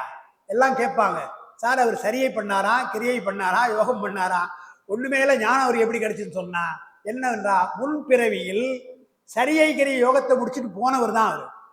கொஞ்சம் ஞானம் பெறுவதற்கு ஒரு கொஞ்ச நாள் இருக்குது, வினை தேவைப்படுது. எனவே 16 ஆண்டு காலம் இருக்க வேண்டும் என்பதற்காக அவரை திருப்பி அனுப்புகிறார் என்றார். அபரமுத்தியோ பரமுத்தியோ ஏதோ ஒரு முத்திலிருந்து திரும்பி வருகிறார் நாம சொல்றவை தத்துவம். அதற்கு வேறு சான்று வேண்டாம், அவரே பாடுறார். துறக்குமா சொல்லப்படாய், ஞானசம்பந்தரை பாட்டில் பார்த்தீங்கன்னா, துறக்குமா சொல்லப்படாய் துருத்தியாய் திருந்தடி மறக்குமாறில்லாத என்னை மையல் செய்து இம்மண்மேல் பிறக்குமாறு காட்டினாய். இதை விட என்னங்க சான்று வேணும்? அவர் சொல்றார் இல்லையா, உன்னை துறக்காம நான் இருந்தேன், அங்க இருந்தேன், என்னை மறக்குமாறு மையல் காட்டி செய்தாயே என்று பாடுறார் இல்லையா? அப்ப பரமுத்தியோ அபரமுத்தியோ வந்து மீண்டு வருகிறார். ஒவ்வொருத்தரும் அப்படிதான். அப்பருக்கு அப்படி இருக்கிறது, சுந்தரருக்கு மாணிக்கவாசகம் எல்லாம் சான்று இருக்கிறது. அதனால நாம சொல்ற பொழுது பரமுத்தியிலே திரும்ப முடியாது, ஏனென்றால் வாசனை தாக்கலாம். அர்த்தாங்க சொல்றார். மீண்டும் பிறப்புக்கு நீங்கள் உள்ள கஷ்டப்பட்டாச்சு. கஷ்டப்பட்ட பின்னாலே இப்போ ஒரு பெரிய நோய் வந்து இன்பேஷண்டா ஹாஸ்பிட்டல் இருக்கிற ஒரு 3 மாதம் சில பேர் இருப்பாங்க. உடம்பு நல்லாயிடும். உடம்பு நல்லானா கூட அப்சர்வேஷன் இருக்க வேண்டும் டாக்டர் என்றார். சார் 1 வாரம் இருங்க, அவசரப்படாதீங்க என்று 1 வாரம் நோயாளி போலவே அவர் ட்ரீட் பண்ணுவார். நிறைய சாப்பிடக்கூடாது, ஜூஸ் தான் சாப்பிடணும், நிறைய பார்க்கக்கூடாது என்றெல்லாம். நோய் தாக்கினால் ஒருவருக்கு எப்படி இருக்குமோ அதுபோல நோய் நீங்கணும். நோய் நீங்கிய பின்னாலும் 1 வாரத்துக்கு அப்சர்வேஷன் வைக்கிறார் என்றால் உடம்பு ஆரோக்கியம் வரும். உடம்பு ஆரோக்கியத்திற்காகத்தான் அந்த 1 வாரம் வைக்கணும்னு பார்க்குறோம் இல்லையா? அதே போல சீவன் முக்தி நிலை என்று சொன்னால் நோய் நீங்கியது, மும்மலங்கள் என்ற நோய் நீங்கியது. ஆனால் மீண்டும் வாசனை தாக்கலாம். எனவே அப்சர்வேஷன் வைப்பது போல என்ன செய்ய வேண்டும் என்றால், அதான் 12வது பாட்டு, செம்மலர் நோன்றால் சேரல் ஒட்டா அம்மலம் அப்படின்னார். சீவன் முத்திரலுக்கு மலம் கிடையாது, மல வாசனை. அங்கே மலம் தான் வரும், ஆனால் அது மல வாசனை வைத்துக்கணும். மும்மலம் கிடையாது, ஆணவம் கிடையாது. ஆணவ மலத்திலே வாசனை. செம்மலர் நோன்றால் சேரல் ஒட்டா அம்மலம் என்றால் பெருமானை வணங்க வேண்டும் என்று நாம் எண்ணுவோம். ஆனால் ஏதோ ஒரு காரணத்தினாலே ஒரு தடை வரும். அந்த தடையை மீறித்தான் நீங்க போகணும். நான் ரொம்ப நாளா நினைக்கிறேன் கோயிலுக்கு வரணும்னு நினைக்கிறேன், முடியலே நாம் சாதாரணமா சொல்லிடுறோம். உங்களுடைய மலம் உங்களுடைய வினை போக விடாது, அதை மீறித்தான் வரணும். அதுதான் அந்த பாட்டு. எல்லாவற்றிலும் நீங்கினாலும் கூட மல வாசனை வினை வாசனை இருக்கு இல்லையா, அது நன்மையை செய்ய முடியாது. விரும்பியபடி கோயிலோ விரும்பியபடி வழிபாடோ செய்ய முடியாது. அதுக்காக என்ன பண்ண வேண்டும் என்றுதான் அந்த கடைசி நூற்பாவை எழுதுகிறார். அம்மலம் கழி அன்பரொடு மறி மாலர நேயம் மலிந்தவர் வேடமும் ஆலயம் தானும் அரணென தொழுமே. தொழுமே என்று சொன்னால் தொழுக என்று அர்த்தம். நீங்கள் தொழ வேண்டும். தொழுமே என்றால் இந்த இடத்துல இப்படி செய்யுங்கன்றார். ஆணையிடுவது போல வைகின்றார் கடைசியில் சொன்னார். சீவன் முத்த நிலையில் இருக்கலாம், நீங்க மலம் தாக்காமல் இருக்கலாம். பிராரத்த கர்மம், உடம்பில் பிராரத்த கர்மம் இருப்பதாலே உங்களுக்கு மலவாசனை தாக்குதான். அதனால என்ன செய்ய வேண்டும் என்றால், முதல்ல அம்மலம் கழி. முதல்ல மலம் என்றால் அறியாமை, வாசனை. அந்த அறியாவை போக்கிக் கொள்வதற்காக ஞான நிலையிலே, ஞான நிலை, ஞான நீரால் கழுவின்றார். ஞானத்தினாலே என்று சொன்னால் எது ஞானம் என்றால், குரு சொன்ன அந்த உபதேசத்தையே எண்ண வேண்டும், அதையே சிந்திக்க வேண்டும். ஒரு பாட்டு என்றால் அதையே பாட வேண்டும் என்று திருப்பி திருப்பி பாராயணம் பண்ற இல்லையா, அந்த ஞானம் என்பதை மாறாமல் இருக்கின்ற அந்த தடம் மாறாமல் இருப்பதற்கு அம்மலம் கழி. இன்னும் முடியலையா, அன்பரோடு மறியினார். வேற ஒன்றும் கஷ்டமே கிடையாது. மாணிக்கவாசகர் சொல்வது போல அடியார் நடுவில் நான் இருக்கிறதுக்கு என்ன பண்ணுவோம், அடியார் நடுவில் இருக்கிறவர்களை புரியாயினா இல்லையா, அடியாரில் எங்க இருக்கிறாங்களோ அங்க போய் உட்கார்ந்து. வேற கஷ்டமே கிடையாது உங்களால். நீங்கள் தனியாக ஒன்று அதுக்காக முயற்சி பண்ண வேண்டாம். அப்போ அன்பரோடு மறி. அப்புறம் மூணாவது மால் அற நேயம் மலிந்தவர் வேடம், திருவேடம். சிவனடியாராக இருக்கிறார், திருநீரு ருத்ராட்சம் போட்டு கொண்டிருக்காங்க இல்லையா, அவங்கெல்லாம் திருவேடம். அந்த திருவேடத்தை வணங்குங்கள். மாலர நேயம் மலிந்தவர் வேடம் ஆலயம், அவரை சிவாலய வழிபாடு. பெருமக்களே, என்னதான் இருந்தாலும் சைவ சித்தாந்தம் என்ன சொல்லுது, இந்த வழிபாட்டு முறைகளையோ அஞ்செழுத்தை ஓதுவதையோ அடியார் கூட்டத்தில் இருப்பதையோ தவிர்க்கக்கூடாதுன்னு சொல்றாங்க. தவிர்த்தால் மீண்டும் உங்களுக்கு அந்த துன்பம் வந்துவிடலாம் என்றுதான் நாம சொல்றோம். விதிவிலக்காக ஞான நிலை உயர்ந்த நிலைக்கு வந்தால் அவளுக்கு இதெல்லாம் தேவை கிடையாது. பூஜை வேண்டாம், வழிபாடு வேண்டாம் என்று சில இடங்கள்ல விதிவிலக்கா சொல்றாங்களே தவிர, சிவஞான போத ஆசிரியர் மெய்கண்டார் தலைமை நூல் என்ன சொல்றார், விட்டுவிடக்கூடாது. இந்த ஞானத்தை பெறுவதற்கு ஞான நூல்களை படிக்க வேண்டும், அடியாரோடு சேர வேண்டும், திருவேடத்தை வணங்க வேண்டும், சிவ பூஜை செய்யும் என்று ஆலயத்தை வழிபட வேண்டும் என்றுதான். ஆலயம்தானும் அரண தோல்வி என்றார். பெரிய விளக்க வேண்டாம். அடிப்படையாக நீங்க பார்த்தீங்கன்னா அறிவு, இச்சை, செயல் இது எப்பவுமே இருக்கும். ஞானம் பெற்றாலும் சரி, ஞானம் பெறவில்லை என்றாலும், ஞானம் பெறவில்லை என்றால் அறிவு வேற மாதிரி போகும், விருப்பம் வேற மாதிரி போகும். ஞானம் பெற்றால் அறிவு வேற மாதிரி இருக்கும். ரெண்டு வித்தியாசம்.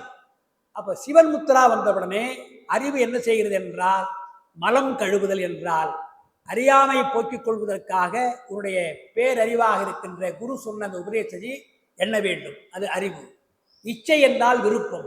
என்ன விருப்பம் என்றால் அடியாரோடு நான் இருக்க வேண்டும் என்கின்ற அந்த விருப்பம். செயல் என்ன என்றால் சிவாலயத்தை வணங்கிவிட, ஆலயத்தை வழிபட வேண்டும், திருவேடமா இருக்கின்ற அடியாருடைய திருவேடத்தை வழிபட வேண்டும் என்று குரு, லிங்க, சங்கமம். குரு சொன்ன உபதேசத்தினாலே உங்களுக்கு அறிவு விளங்கிக் கொள்ள வேண்டும், அது குரு. ஆலயம் என்று சொன்னால் அது சிவலிங்கம், இலிங்க பூசை. திருவேடம் என்று சொன்னால் அது சங்கம பூசை, அடியார் பூசை. குருலிங்க சங்கம வழிபாட்டை நீங்கள் விடக்கூடாது என்றுதான் 12ஆம் நூற்பாவில் சொல்லி, நாம் என்ன ஞானத்தை பெறுகிறோமோ அந்த ஞானத்தை நிலைபெறச் செய்ய வேண்டும். காஞ்சிபுரத்தில் உமையம்மை பூஜை பண்ணுறாங்க. பூஜை செய்ய காஞ்சி புராணத்தை வர்றதான், காஞ்சி புராணம் இருக்கு, அங்கெல்லாம் வருது. கம்பையாற்றங்கரையில் பூஜை செய்கிற பொழுது பெருமான் சோதிப்பதற்காக கம்பையாற்றை வெள்ளமாக பெருக்கிறான். வெள்ளமாக வருகின்ற பொழுது மணலால் செய்த இலிங்கம் அடிச்சு போயிடுவோன்னு சொல்லி அந்த மணலிங்கத்தை அந்த அம்மா சேர்த்து கட்டிக்கிறாங்க. பெருமானுக்கு ரொம்ப மகிழ்ச்சி இல்லையா, ஏன்னா எங்கிருந்தோ வந்தோடனே இது சேர்த்து கட்டிக்கலான்னு உடனே தோன்றுகிறார். காட்சி அளிக்கின்றான் பெருமான். காட்சி அளித்து என்ன சொல்றான், உனக்கு என்ன வேணும் வரம்னு கேட்கிறான். பூஜை செய்தே உனக்கு என்ன வரம்னு கேட்டா அந்த மாதிரி நான் கேட்குறேன் தெரியுங்களா, வரம் கொடுக்கறதுலாம் அப்புறம் இருக்கட்டும், உங்களுடைய பூஜை நிற்குது, பாதியாக நிற்குது, அந்த பூஜையை நான் சரியாக செய்யணும். ஏன்னா பாதியில் வெள்ளம் வந்துடுச்சு இல்லையா, பூஜையை நான் சரியாக செய்ய வேண்டும். எனவே அந்த பூஜை முற்றவும் ஏற்றுக்கொள்க என்று நம்ம கேட்குறாங்க. பெருமான் சிரிச்சிட்டே சொல்கிறார், என்றும் உன் பூசை முடிவதில்லை நம்பால் அப்படின்னு ஒரு அர்த்தம் சொல்றார். பூஜை முடிக்க முடியுமா? நீங்கள் சாப்பிட்டீங்களே, சாப்பிட்டு முடிச்சிட்டீங்களான்னு கேட்டால் என்ன பண்ணுவீங்க? இப்போ சாப்பிட்டு முடித்தேன், அடுத்த வேலைக்கு வேணும் இல்லையா? அதே மாதிரி படித்து முடிச்சிங்களா? எங்கே படித்து முடிக்கும்? இன்னைக்கு படித்தேன், நாளைக்கு வேண்டும் அல்லவா? படித்து முடிக்க முடியாது. உணவு சாப்பிட்டு முடிக்க முடியாதுன்னு சொல்வது போல படித்து முடிக்க முடியாது. அதுபோல் பூஜையை செய்து பிடிக்க முடியாது. சிவ பூஜையை நான் முடிச்சுட்டேங்க இன்னைக்கு என்று திருமூலர் சொல்கிறார். நீங்கள் காலையில் பூஜை பண்ணுவீங்களா, ராத்திரி பூஜைங்களா? சில பேர் கேட்பாங்க இல்லையா, சார் ஆஃபீஸுக்கு போயிட்டு மாலையில் பண்ணுவீங்களா, இல்லை ஆஃபீஸுக்கு போகிறதுக்கு முன்னே பண்ணுவீங்களான்னு கேட்டால், நான் காலையிலே பூஜைலாம் முடிச்சுடுவேன்னுவாங்க சில பேர். எனக்கு நேரம் இல்லை சார், ராத்திரி மாலை தான் வந்து பண்ணுவேன்னுவாங்க. திருமூலர் வேடிக்கையாக சொல்கிறார், காலை மாலை பூஜை என்று வேறுபடுத்தாதே, சதா கால பூஜை இருக்கணும். இரவு என்பதை மறக்கணும், பகல் என்பதை மறந்து பூஜை செய்யணும்னு சொல்லணுமே தவிர நான் பகலில் தான் பூஜை பண்ணணும்னு ஒரு எல்லை வேண்டியது கிடையாது, இரவில் தான் பூஜை பண்ணணும்னு வரையறை செய்யாதே என்று சொன்னதை தான் வைத்துக்கிட்டு என்ன பண்ணுறோம், சிவராத்திரிக்கு தான் நம்ம பண்ணுறோம். சிவராத்திரி பகல் இரவு என்று இல்லாமல் பகல் பூஜையும் பண்ணுறோம், இரவெல்லாம் செய்கிறோம் என்றால் இரவு பகல் பார்க்காமல் செய்கின்ற பூஜை தான் உண்மையான பூஜை என்று திருமூலர் சொல்கிறார் இல்லையா.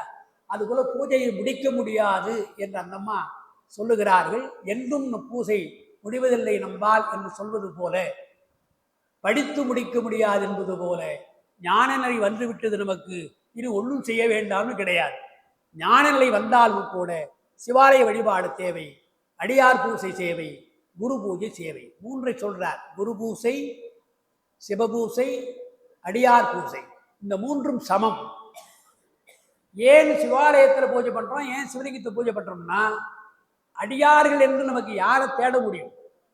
நல்ல அடியாரெலாம் இருக்கிறாங்களான்னு தேடி பார்க்க முடியாது.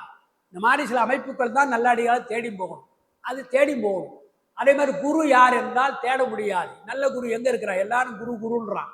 யாரை குரு நாம நம்புறது? எனவே குருவை நம்மால் தேட முடியாது. எனவே கஷ்டப்பட்டெல்லாம் போகாமல் இலிங்கம் இருக்குது அல்லவா, அது நமக்கு உரியது. எனவே இலிங்க பூஜை சிறந்தது என்றுதான் ஆன்மார்த்தமாக குரு உங்களுக்கு சிவலிங்கத்தை தருகிறார். உபதேசம் செய்கின்ற குரு சிவலிங்கத்தை தருகிறார். சிவாலயத்திற்கு சென்றால் அங்கே சிவலிங்கம் இருக்கிறது. சிவாலய வழிபாடு ஏன் வைத்திருக்கிறார்கள் என்றால், அங்கே சிவாச்சாரியார் இருக்கிறாரே, அர்ச்சனை பண்றாரே, அவர் குரு. உள்ளே இருக்கிற சிவலிங்கம் நமக்கு சிவமா இருக்கிற சிவபூஜைக்கு. போய் வருகின்ற அடியார்கள் எல்லாம் சங்கமம். எனவே குருலிங்க சங்கம வழிபாடு மூன்றும் ஆலயத்திலே நடப்பதால் தான் ஆலயம் தொழுவது சாலவும் நன்று என்று நமக்கு சொல்லியிருக்கிறார்கள். அந்த சிவாலயத்தை வழிபடுவதும் சிவனடியாரோடு இருப்பதும் தான் அந்த மலம் வாசனை தாக்காமல் இருப்பதற்கு என்று சொல்லி, மெய் உணர்ந்த பின்னாலும் கூட அவா வரலாம், அதை நீக்க வேண்டும் என்று வள்ளுவர் சொல்வது போல, மெய்கண்டாரும் 12ஆம் நூற்பாவிலே அந்த அவாறுத்தரை போல நாம் செய்ய வேண்டிய சீவன்முக்தர்கள் செய்ய வேண்டிய கடமை என்ன என்று சொல்வதுதான் செம்மலர் நோன்றால் சேரலொட்டா அம்மலம் கழி அன்பரோடு மரீனா மருவின் அர்த்தம். அன்பரோடு கலந்து மால் அற நேயம் மலிந்தவர் வேடமும் ஆலயம் தானும் அரண் என தொழுமே என்றார். ஒரு குறிப்பு சொல்லி நான் நிறைவு செய்கிறேன். திருவேடம்னு சொல்றார். திருநீர் பூசிக்கொண்டு உருந்தாட்சம் போடுகின்ற அத்தனை பேரும் சிவனடியாரா என்றால் நம்ம நம்ப முடியல. அதை என்ன பண்றாங்க? ஏமாற்றுவதுக்கு வச்சுக்கிறாங்க. சில பேர் திருநீர் பூசிக்கொண்டு உருந்தாட்சம் அணிந்து ஏமாற்றுவதுக்கு வச்சுக்கிறான் இல்லையா? இப்ப நம்மை பொறுத்தவரையில் அவனை வணங்குறதா வேண்டாமா என்று ஒரு சந்தேகம் வருது. அதுதான் மெய்ப்பொருள் நாயனார். நமக்கு அவன் எப்படி இருந்தான்னா, அவன் நல்லவனோ கெட்டவனோ, வேடம் உண்மைதானே, திருநீர் உண்மைதான், உருந்தாட்சி உண்மைதான். எனவே நாம் அவனை சிவவேடம் பார்த்து விட்டு அடியார் என்றே நீங்க நினைத்தீங்கன்னா நமக்கு புண்ணியம். நாம் பொய்யான ஒரு அடியாரை வணங்கினால் அவன் பொய்யா இருக்கிறால, அந்த பாவம் அவனுக்கு போய் சேரும். அடியாரை நினைத்து கொண்டு ஒரு நல்ல அடியார் அவனை வணங்குறதுனால அவனுக்கு அந்த பாவம் போய் சேரும். அதை பற்றி நம்மளுக்கு கவலை கிடையாது. திருவேட உண்மை அல்லவா? அதான் மெய்ப்பொருள் நாயனார். மெய்த்தவ வேடமே மெய்ப்பொருள். முத்தநாதன் வேண்டாதனை செய்கிறார். தத்தல் விட்டுறது வரான். தத்தல் மெய்க்காவல். தத்தா நம்முடைய அடியார் என்று சொல்றார் இல்லையா, அவருக்கு தெரியும் வந்தவன் பொய் ஏமாற்றவன் தெரியும். இருந்தாலும் வேடம் மெய்ப்பொருள் அல்லவா என்று மெய்ப்பொருள் நாயனார் சொல்வது போல, மால் அற நேயம் மலிந்தவர் வேடத்தை வழங்குவதும் நமக்கு ஒரு முறையாக சிவஞானபுரத்தில் சொல்லியிருப்பதாலே, குருலிங்க சங்கம வழிபாட்டை சைவர்கள் பின்பற்றியிருப்பதாலே அதை சொல்லி நம்முடைய சிவஞானபுரத்தை முடிக்கிறார். ஞானத்தினுடைய உச்ச நிலையாக இந்த குருலிங்க சிங்க வழிபாட்டை விடாதது என்பதுதான் ஞானம் நிலைபெறுவதற்கு வழி என்று நான் அதை சொல்லி, ஒரு அரிய வாய்ப்பினை 12 நூற்பாக்கள் வேகமாக தான் நடத்தியிருக்கோம். இருந்தாலும் கூட ரொம்ப ஆர்வத்தோடு நீங்கள் எல்லாம் கலந்து கொண்டு இதை கேட்டதற்காக இந்த அமைப்பாளருக்கெல்லாம் முதல்ல நான் நன்றி சொல்லணும். இடைவிடாமல் நீங்கள் கேட்டதற்காக உங்களுக்கு நான் நன்றி சொல்லி, அடியேனையும் இந்த ஒரு புண்ணிய காரியத்தில் நீங்கள் ஈடுபடுத்ததற்காக அமைப்பாளர் மற்றவர்களுக்கெல்லாம் மீண்டும் நன்றி கூறி நான் அமைகிறேன். வணக்கம்.